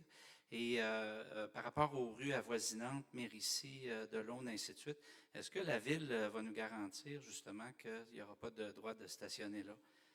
Parce que fondamentalement, c'est ça, c'est des rues résidentielles, puis c'est ça qu'on ne veut pas. Pour ce qui est du projet dans l'ensemble, ben, bravo au CIMAR, parce que c'est beaucoup mieux que la dernière fois. Là.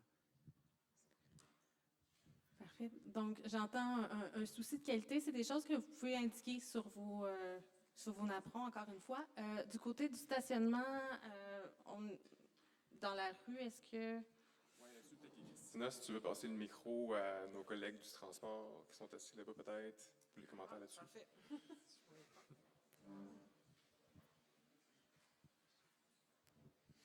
Alors bonjour, Serge Betty, je suis technicien en circulation et transport à la Ville de Québec.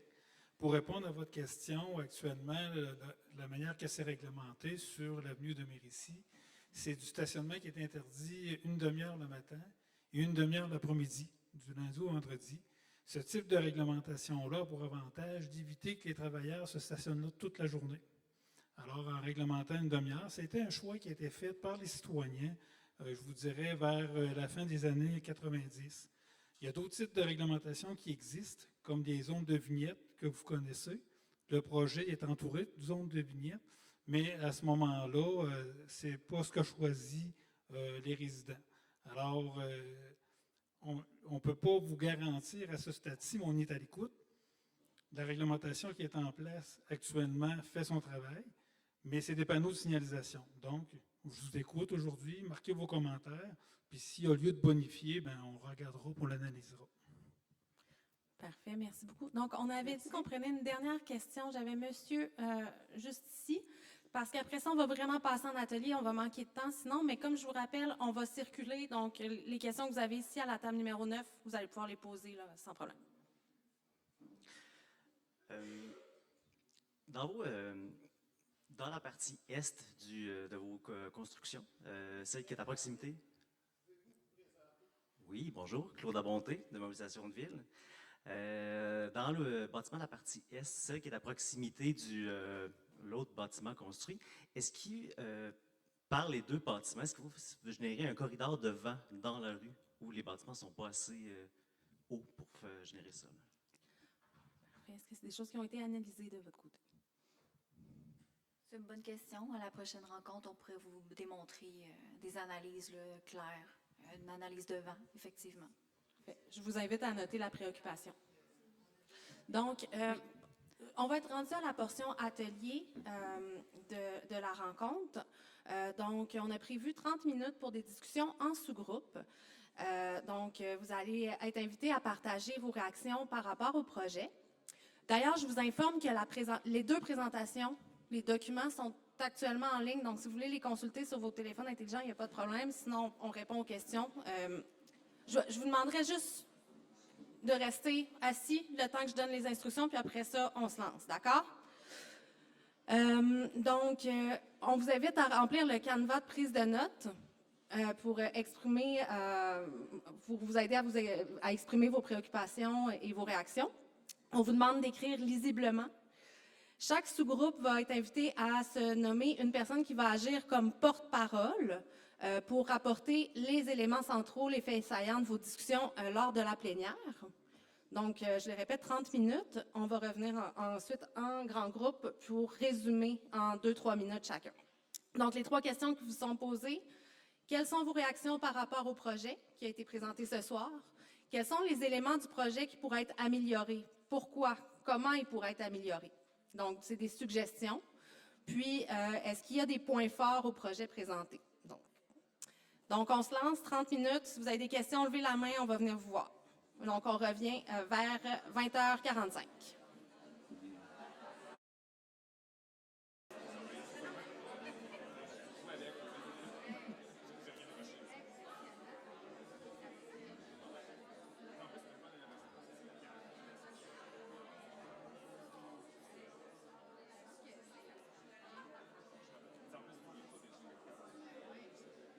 Parfait. Dominique, on a ici une table qui sont prêtes à faire la présentation. C'est parfait. On va juste attendre le retour. Madame Valia Roland.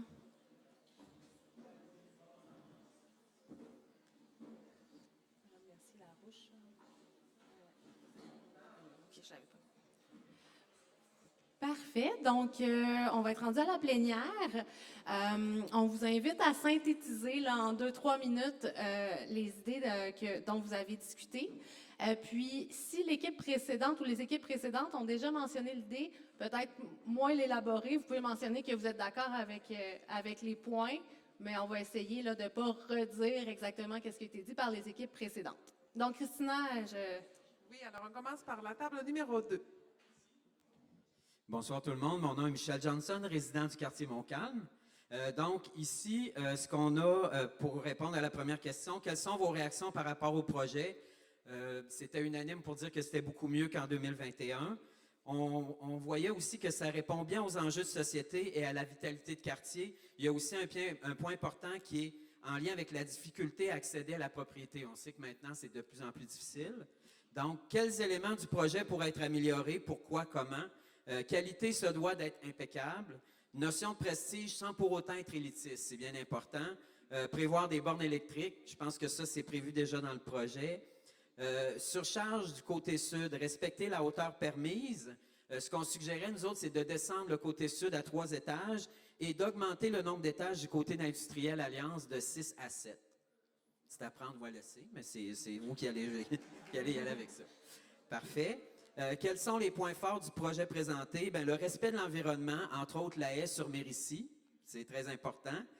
Mise en valeur du patrimoine et le bâtiment proposé semble vouloir être en cohérence. Ça permettrait aussi, on trouve ça important, aux résidents du quartier qui veulent vendre leur maison de ne pas quitter Montcalm, parce qu'on sait que les résidents de Montcalm sont très attachés à leur quartier et des fois on est obligé de vendre notre maison, donc ça nous permettrait quand même de résider dans le quartier. Donc c'était nos petits commentaires. Merci beaucoup. Parfait, merci beaucoup. Merci. Une prochaine table. Est-ce qu'il y a une autre table qui souhaite? Oui, vous êtes Table numéro 4.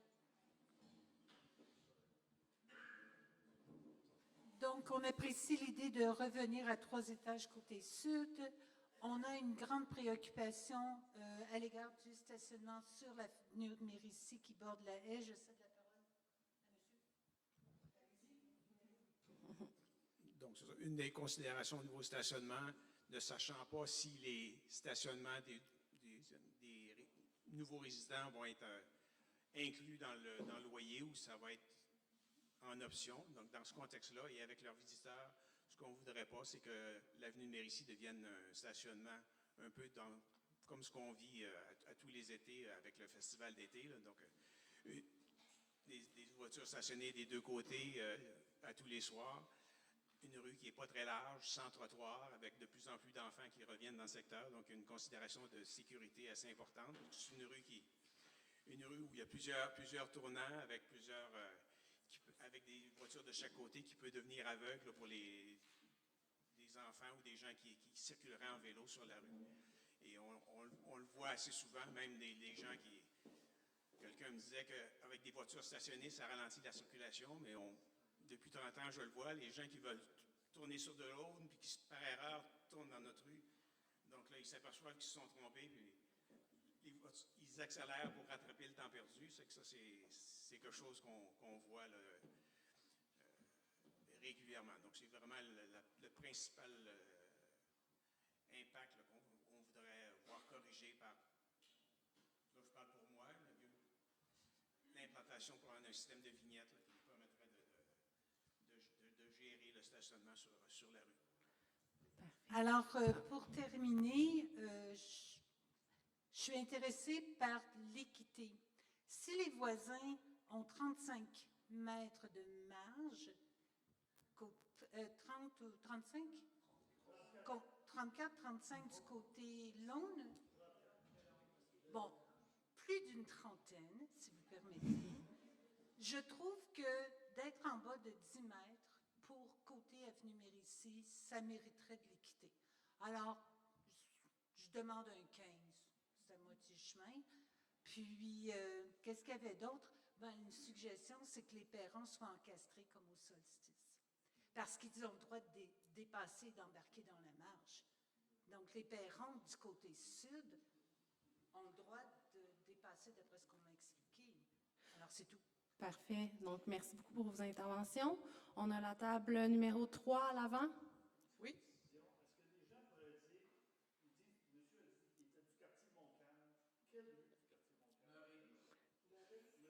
Parfait. Parfait. Merci. Marc Lachance, rue du Ravin. Nous, on aimerait premièrement féliciter la famille Simard, qui a fait une belle présentation et réussi à convaincre la Ville de Québec. En même temps, on veut dire qu'on est déçus de la Ville de Québec, qui, à notre avis, devrait avoir une vision pour le développement de la Ville et pas être les promoteurs des promoteurs. On pense que si on est conscient qu'il y a des besoins immobiliers à Québec et que ça prend plus de logements. Par contre, il y a des promoteurs qui ont développé des secteurs qui étaient des secteurs qui étaient mal en point et donc qui ont pris des secteurs, si on pense aux Trudel, qui sont en train de valoriser Fleur de Lys, sont en train de nouveau projet en train de développer 4 bourgeois. On pense que c'est mieux ça que de prendre des espaces verts et de construire des espaces verts, plus particulièrement dans les 2 plus belles rues de Québec, la rue de Londres, où tout le monde va visiter la rue de Londres quand ils viennent à Québec, parce que c'est la plus belle rue de Québec, et la Grande Allée, son nom le dit, c'est la Grande Allée. Alors, on pense qu'il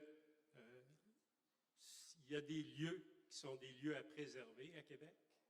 Il y a des lieux du Vieux-Québec qui sont à préserver, mais il y a d'autres lieux aussi qui sont à préserver.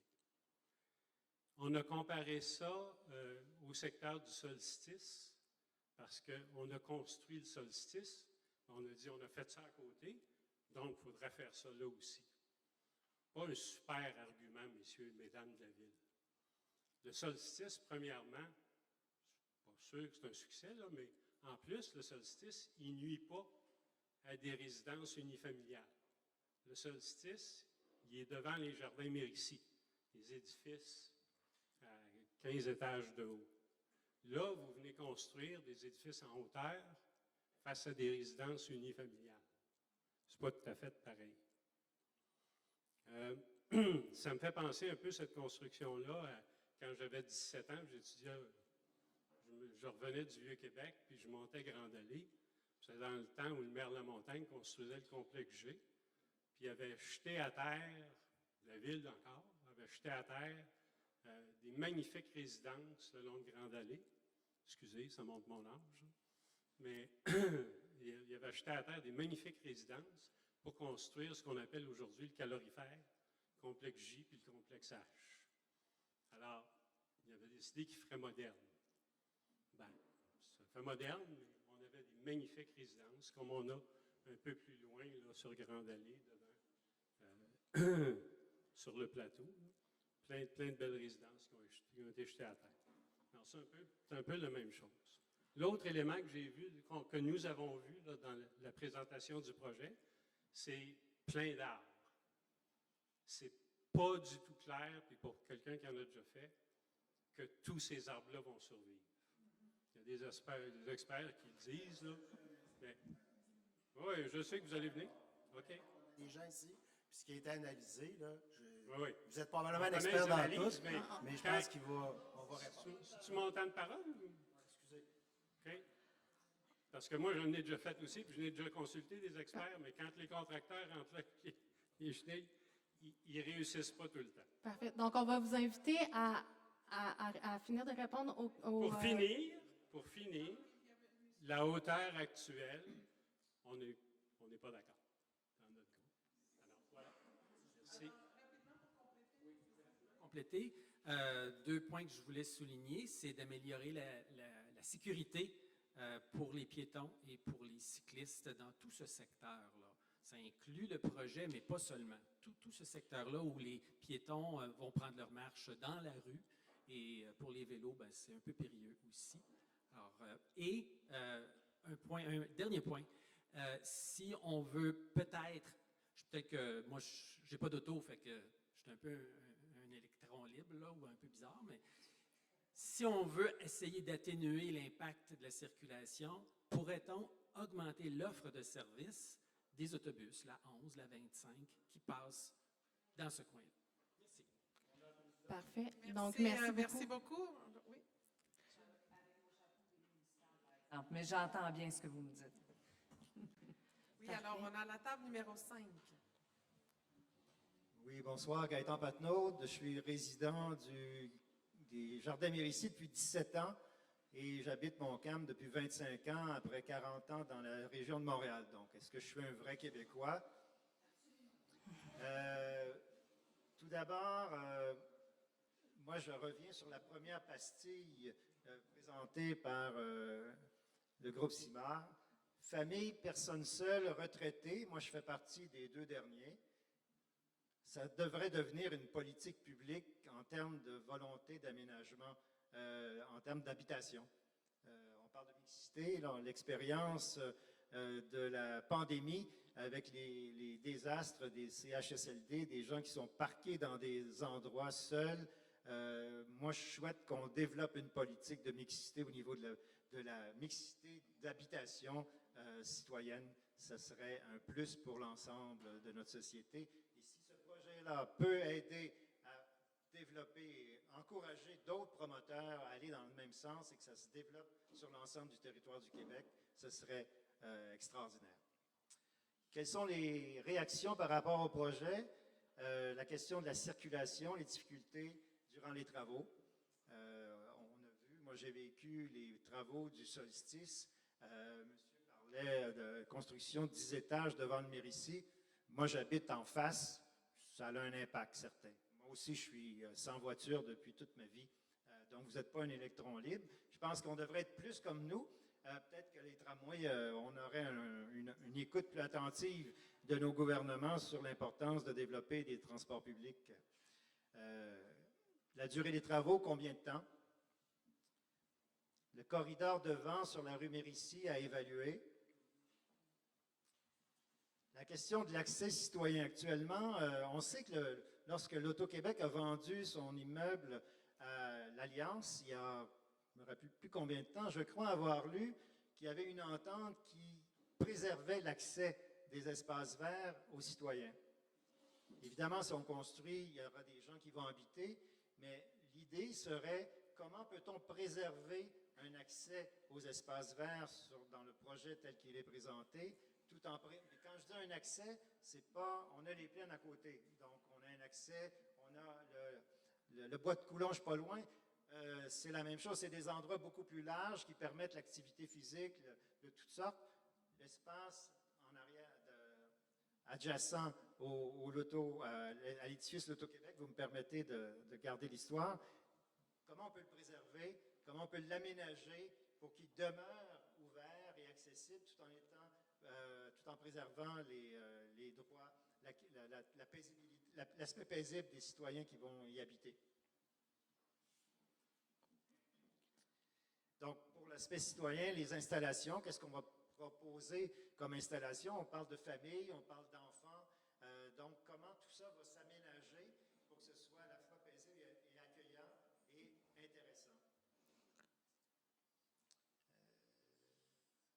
Bon, ça pourrait être on parle d'espaces de détente, les gens qui pourraient faire de la lecture, pratiquer le tai chi, la lecture, l'espace de détente, endroit paisible. Donc, c'est de ce genre de choses-là. Là, on ne parle pas d'aspect bruyant et dérangeant. Parfait. Donc, en conclusion. La conservation des arbres, c'est fondamental. La conservation du bâtiment patrimonial moderne. Et bravo pour les simulations solaires. Je pense que la présentation était vraiment intéressante. Merci. Merci beaucoup. Merci beaucoup. Alors, j'ai ici, puis après, je reviens de ce côté-là. Bonsoir, donc René Lévesque qui est désirable represent. Je vais y aller en rafale pour mes points. Donc on trouve que c'est une grande amélioration versus ce qui a été présenté en 2021. Qu'est-ce qui pourrait être apporté au projet? On pense que l'ajout de logements sociaux, ça serait très intéressant dans le quartier. Ensuite, les points forts du projet, le nombre d'arbres préservés, le dégagement de façade, on trouve ça intéressant de préserver ça sur la Grande Allée. L'ajout d'un CPE, on trouve ça aussi très intéressant. Le maintien de la haie derrière, on trouve que c'est également quelque chose d'intéressant. Et finalement, l'harmonie avec les bâtiments voisins, donc avec l'Industriel Alliance, on trouvait ça bien. Merci. Parfait, merci beaucoup. Parfait, donc... Vous voulez rajouter quelque chose? Parfait, donc c'était la table numéro 6.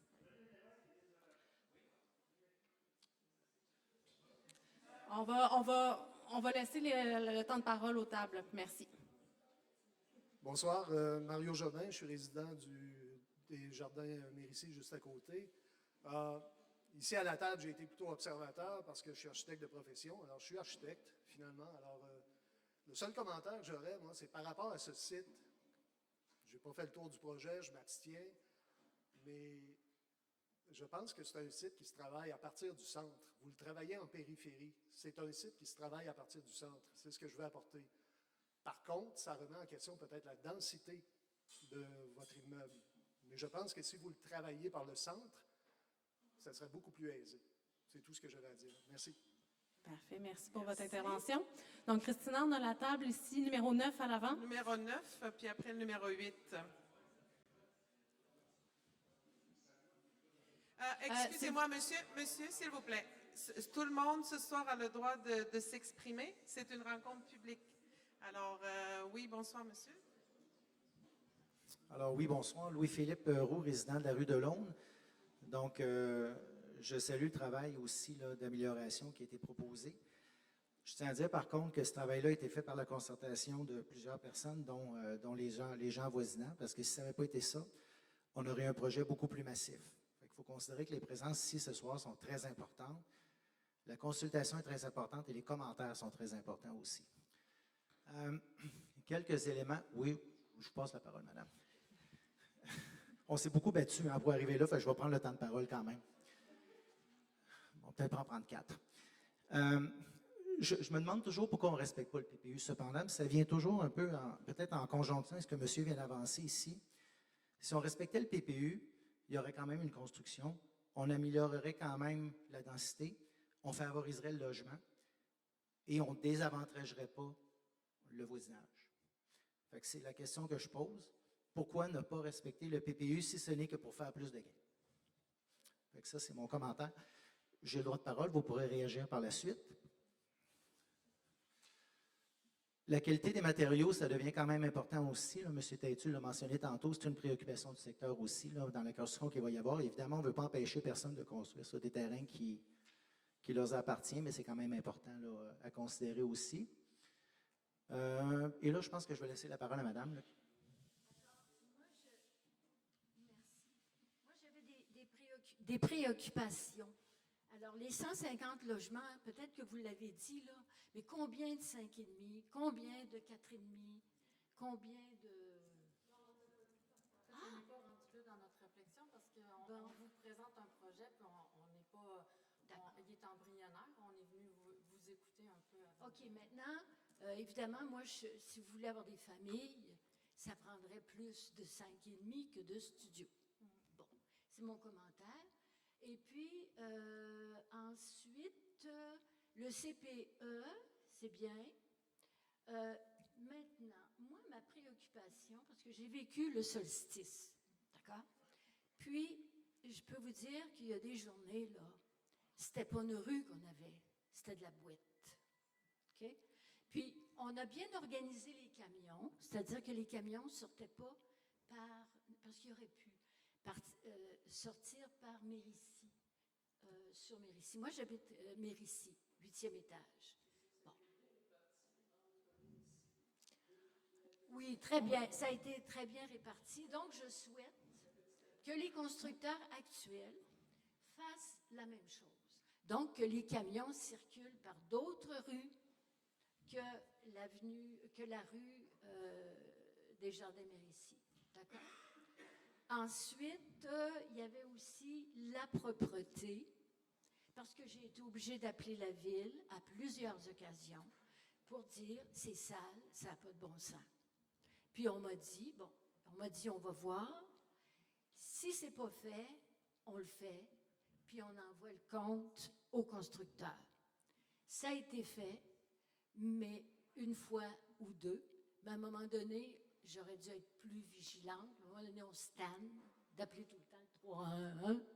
Et puis, alors moi, je demanderai au constructeur de vous assurer de la propreté.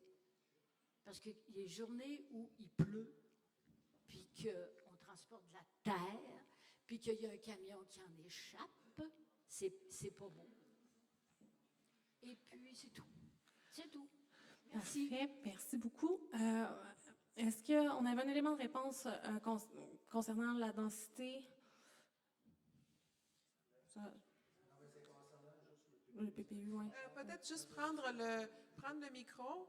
Je veux juste dire, c'est que dans l'orientation du PPU, c'était pour la continuité. On n'a pas d'appartement.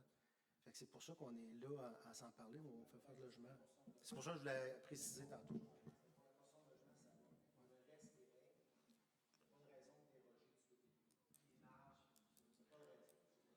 Parfait, bien, on entend. Parfait.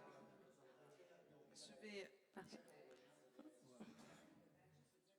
Parce que votre point est bon, puis je pense que ça mérite quand même qu'on vous explique pourquoi. Parce qu'un PPU, à la base, quand ça a été fait, c'était pour des raisons qui étaient très, très nobles. C'était comme un contrat moral avec les citoyens à un moment X.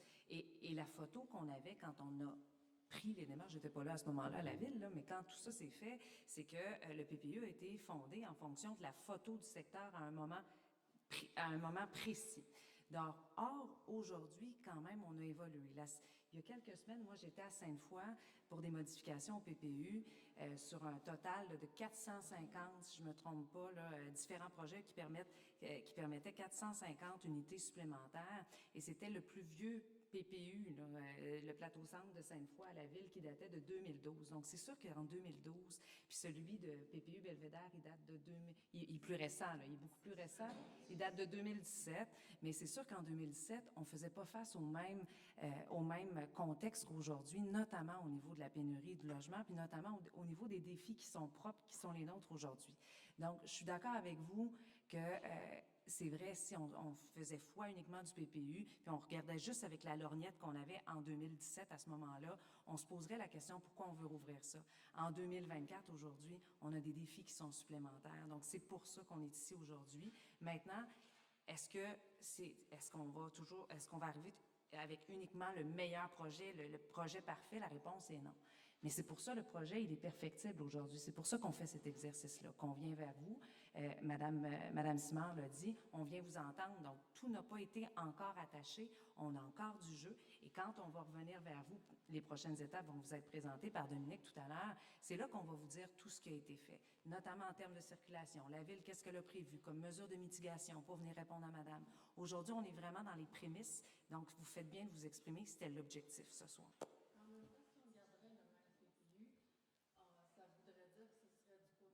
Ici Sud, ce serait des maisons arrangées, on enlèverait la haie complètement, puis il y aurait pu, il y a des avantages quand même aussi à revoir le PPU, à mon avis. Parfait. Merci beaucoup pour les précisions. Je pense que ça répond à la question. Donc, table numéro 8. Oui, c'est ça. Donc, je demeure Claude Labonté, représentant de Mobilisation Hauteville.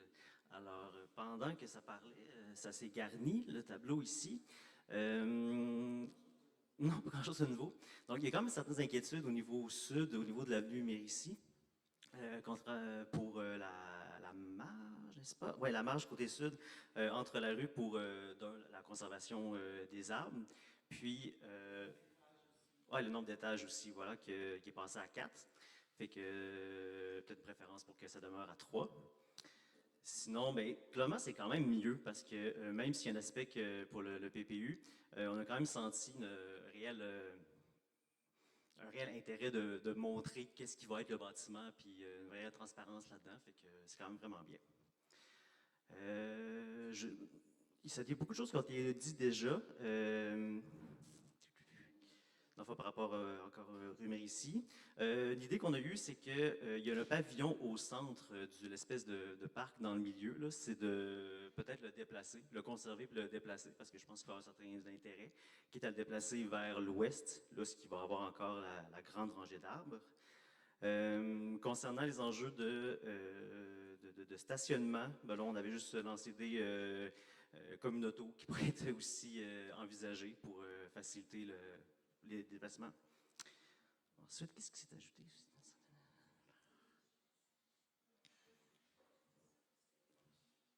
OK, oui. Oui, c'est ça. C'est pour les arbres aussi. Devant Mérisy, mais un peu partout, c'est encore l'inquiétude pour que ces gros arbres-là survivent. Il va falloir faire particulièrement attention. J'avais soulevé un enjeu aussi pour, un peu comme l'espace vert, mais par rapport à l'espace pour le jardin communautaire, que là, on voyait qu'il y avait beaucoup trop d'arbres et ça ne marcherait pas. Mais j'ai pensé que sur le dessus du bâtiment, où c'est généralement plat, il peut y avoir plein de beaux jardins si la structure est faite pour ça, toutes les accueillir. Il peut y avoir au moins une centaine de lots là-dessus. C'est vraiment le fun pour mon cam qui en manque grandement. Et voilà. Parfait, merci beaucoup pour les suggestions. Merci. Il y a ici la table numéro 10. Oui, bonjour. Mon nom est Sophie Brown. À notre table, à la table 10, on est tous des résidents de l'avenue Mérisy. Donc, merci pour la présentation ce soir. Écoutez, je vais essayer de repasser des points qui n'ont pas été mentionnés, mais quand même, vu qu'on est tous des résidents de l'avenue Mérisy, on souhaite mentionner que on accueille positivement le recul de la marge sur Deloncle, puis on ne comprend pas pourquoi ce ne serait pas fait au côté sud de l'avenue de Mérisy. Également, pourquoi est-ce qu'on augmente d'un étage au niveau de l'avenue de Mérisy alors qu'on pourrait rester à 3? On ne comprend pas ça. On se demandait également pourquoi pas construire au centre, respecter le zonage puis le PPU. On répondrait quand même à la crise du logement à ce niveau-là. Si le PPU, c'est dans un contexte de logement qu'on veut le modifier, on peut quand même répondre aux besoins de logement en construisant plus au centre puis en impactant moins le voisinage. À nouveau, c'est difficile pour nous de penser que les arbres vont être préservés s'il y a le souterrain. Même chose au niveau de la haie de Mérisy, c'est bien si elle est préservée, mais si elle est préservée, parce que si, encore une fois, on compare au chantier du solstice, ça a été, je ne reviendrai pas là-dessus, mais effectivement, ça a été...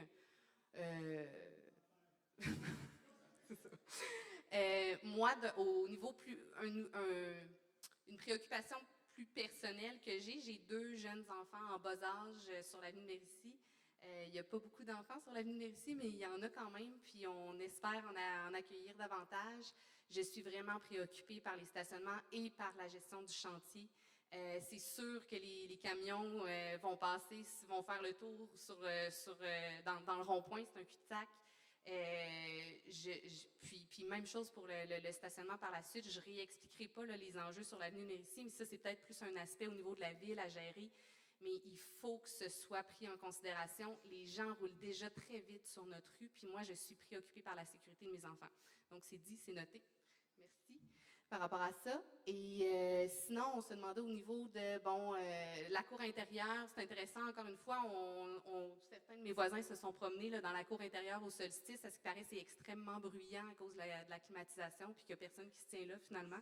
Donc, même chose aussi, si vous posez des climatiseurs, est-ce qu'ils vont être du côté de l'avenue de Mérisy? J'espère que non, parce que c'est bruyant également. OK, bon, pas sur les balcons. Peut-être juste pour le micro, s'il vous plaît. Merci. comme vous dites, c'est quelque chose à laquelle vous tenez, un projet que vous tenez. Pourquoi on n'installerait pas la géothermie dans les édifices? On y pense. On Ce serait une voulait le faire excellente dans idée. un autre projet aussi. C'est juste qu'en ce moment, l'enjeu est monétaire, mais on essaie de trouver des solutions pour la faire. En fait. OK, C'est ce quelque serait chose qui vraiment nous très intéresse bien. vraiment. Pour vous dire que Parce qu'on le garde à long terme, fait que pour nous, c'est intéressant aussi. OK, pour vous dire que ma vieille maison est à la géothermie, alors ce serait bien que que des gens comme vous puissent le faire aussi. Parfait, merci beaucoup. Est-ce qu'il y avait d'autres points rapidement ou ça fait un bon survol? Ça fait le tour pour notre table. Parfait. Merci. Je me tourne vers le promoteur. Là. On avait les questions relativement au maintien des arbres. Je ne sais pas si vous vouliez réagir. Là, on a eu 3 Pierre est interventions. spécialiste dans le maintien maintien des des arbres. Il y a des spécialistes dans la salle. Juste pour donner un exemple, tantôt, j'ai été un peu sollicité par M. Lachance parce qu'on a fait beaucoup de projets à conserver des arbres de façon je vais vous dire de façon précise, mais des gros arbres matures. Ce soir, hasard, l'arboriculteur qui nous a accompagnés est ici, puis je vais dire une chanson qu'il connaît. On a Marco Fournier, qui est notre spécialiste, qui est ingénieur forestier, qui nous a accompagnés dans le projet qui est là pour s'assurer que ce qu'on fait est correct. Je vais vous donner un exemple. Quand on a fait le projet de l'Étoile, on avait 35 arbres matures autour de la propriété.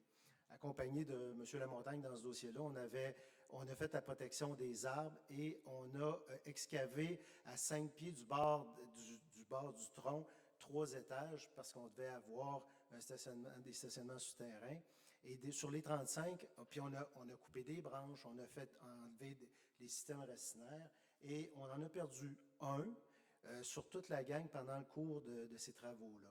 C'est peut-être pas des petits arbres, vous irez voir l'effort qui a été mis parce qu'on les a soutenus. C'est pas juste les retenir avec un petit câble. Là. Il y a eu des bines d'acier, il y a eu un paquet de trucs qui ont été faits pour conserver les arbres. Puis les nourrir après parce qu'il faut quand même donner pendant une période de 2 ans le temps que le système se refasse. Et il faut avoir... on appelle ça des pilules, là, mais c'est pas ça, là, mais il faut que ça soit nourri et engraissé. La beauté d'un projet, c'est de conserver les arbres qui sont autour de la propriété. Les efforts qu'on met à faire ça et à mettre l'argent pour le faire parce que ça ne se fait pas en criant, ça prend beaucoup d'argent et on doit arriver à les maintenir en vie. Je ne vous dis pas qu'on va peut-être en perdre 1 ou 2 en cours de route pour des raisons X, Y, Z, mais l'ensemble et l'entièreté des arbres doivent être protégés. On vient d'en faire un autre projet, d'ailleurs, avec la famille Simard. On a retenu des arbres, on a fait des murs berlinois, on a conservé des arbres de façon... On a fait de la dentelle avec le bâtiment pour conserver des arbres. Fait que là-dessus, notre préoccupation, elle est très grande et pour tout le monde. On a des professionnels qui nous accompagnent pour faire ça et pour nous, c'est excessivement important pour la qualité de l'environnement. C'était mon rôle. Oui, donc, oui, M. Légaré, est-ce que vous voulez ajouter quelque chose donc, de la foresterie urbaine à la Ville de Québec? Brièvement, je vous dirais, vous avez entendu parler depuis le début de la soirée de quelque chose, peut-être un jargon particulier pour les urbanistes. On vous a parlé de requalification, de densification. Ce sont des choses qu'on ne faisait pas il y a 75 ans. Alors, la pratique de conserver des arbres, même les projets de construction, c'est une science et un art nouveau. Vous avez entendu des exemples. La Ville est tout à fait là-dedans. On le fait pour l'ensemble des projets que nous faisons à la Ville. Nous imposons des façons de faire aux promoteurs, ce à quoi ils se prêtent, puis ils développent avec nous. On le fait avec des grands projets comme le tramway. Nous sommes dans ça. Alors, c'est une nouvelle façon de faire. On s'améliore. Ça pourra rassurer. J'ai entendu des commentaires tantôt sur M. Lachance, mais on est définitivement dans le développement de ces nouvelles pratiques-là. C'est des pratiques que nous faisons à la Ville et qu'on incite nos partenaires à faire. Donc, je peux vous dire, on a tout à fait confiance dans le succès de ces approches-là. Merci. Oui, alors on a la table ici, numéro 11. Bonsoir, Francine Lacroix, j'habite Mérici.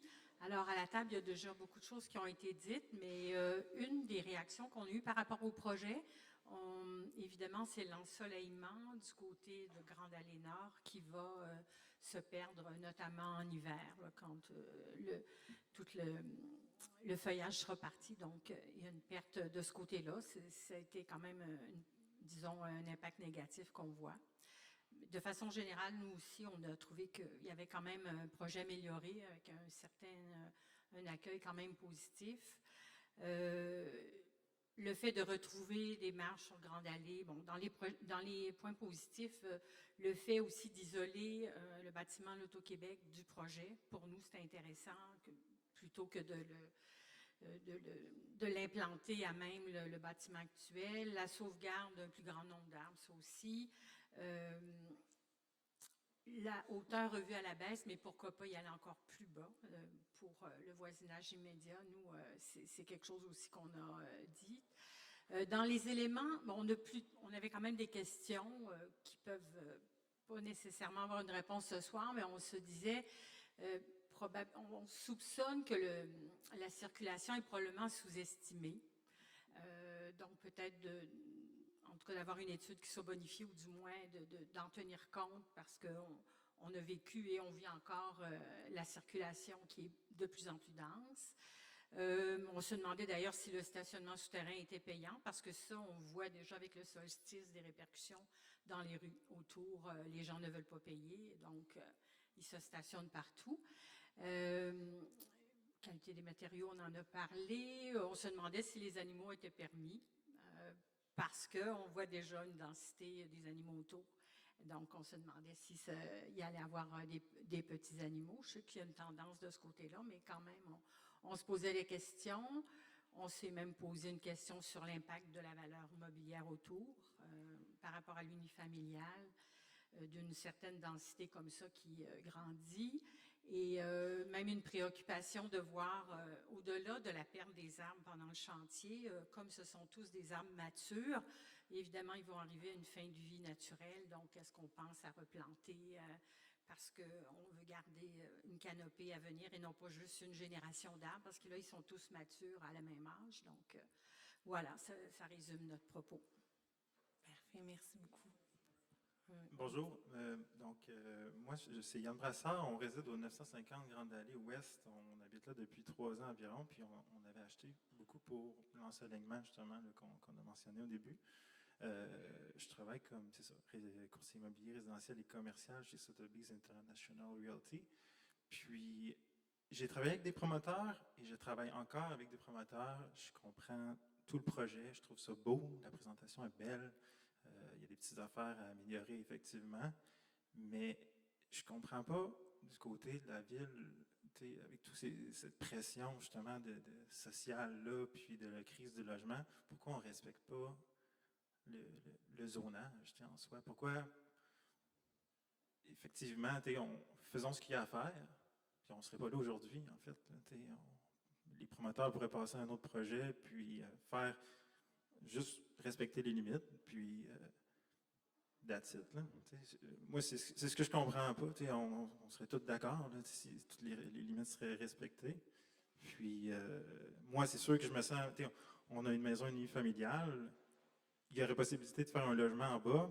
Le zonage ne le permet pas. Je me sens un peu... Je sais que c'est pas le même impact au niveau logement social et tout, mais j'aurais la possibilité de le faire, puis la ville ne le modifiera pas pour moi. Je trouve ça un peu injuste, bien évidemment.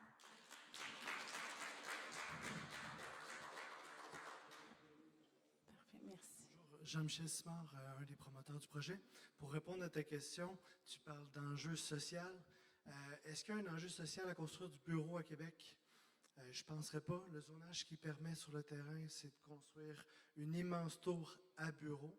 Puis, dans le fond, ça crée rien pour notre ville parce qu'il y a déjà trop de bureaux dans la ville. Alors, nous, ce qu'on demande, c'est de pouvoir faire du résidentiel et que les gens qui vont y habiter vont être bien dans leur immeuble. C'est simplement ça. Merci pour le complément d'information. Est-ce qu'il y avait d'autres tables qui voudraient rajouter des choses? Parce que c'est vrai qu'il y a beaucoup de choses qui ont été dites. Juste un instant, vous avez déjà parlé. Je voulais juste voir s'il y a d'autres tables qui souhaitaient... un petit moment. Attendez, vous voulez compléter ce Oui, bonjour, Jean Lamontagne. Je veux Ça- compléter. Ça ne sera excusez, pas bien monsieur. long, ça va être. On a donné le droit de parole à. Je vais vous à passer monsieur. le micro après, mon cher monsieur. Je vais vous dire simplement que le second projet, comparativement au premier, est un grand gain. On sauve énormément d'arbres. On enlève beaucoup d'asphalte. On diminue la hauteur des bâtiments. Donc, en tant que spécialiste des arbres, je considère que c'est un projet qui a pris un gros effort pour tenter la conservation des arbres dans un endroit extrêmement important. On est sur le bord des plaines. Donc, c'est des arbres matures, des arbres de 20 mètres et plus de haut. En baissant la bâtisse, on voit beaucoup plus les arbres. Donc, c'est beaucoup plus plaisant à regarder. Donc, je trouve que le projet est très bien parti. Merci. Merci Parfait. beaucoup. Donc, on avait une intervention à la table ici en avant. Il n'y avait pas d'autres tables. Je pense que j'avais fait le tour des tables. Donc là, il y a monsieur et madame. Faire préciser par quelqu'un de la ville qui connaît la réglementation si c'est exact ce que M. Simard a dit, à l'effet qu'il pourrait construire une tour à bureau selon son zonage actuel. Je vous remets le zonage à l'écran, donc le zonage autorisé. Donc, dans le fond, il y a un édifice à bureau d'une hauteur de 20 mètres, donc 6 ou 7 étages, dépendamment de la hauteur des étages, qui peut être construite selon le zonage actuel. Sur 20 mètres maximum, sur 75% de la projection. OK. 20 mètres maximum. Parfait, merci beaucoup. Donc, madame à l'avant, la table numéro 9. C'est une chose que j'ai oublié de mentionner, c'est le stationnement des travailleurs pendant la construction.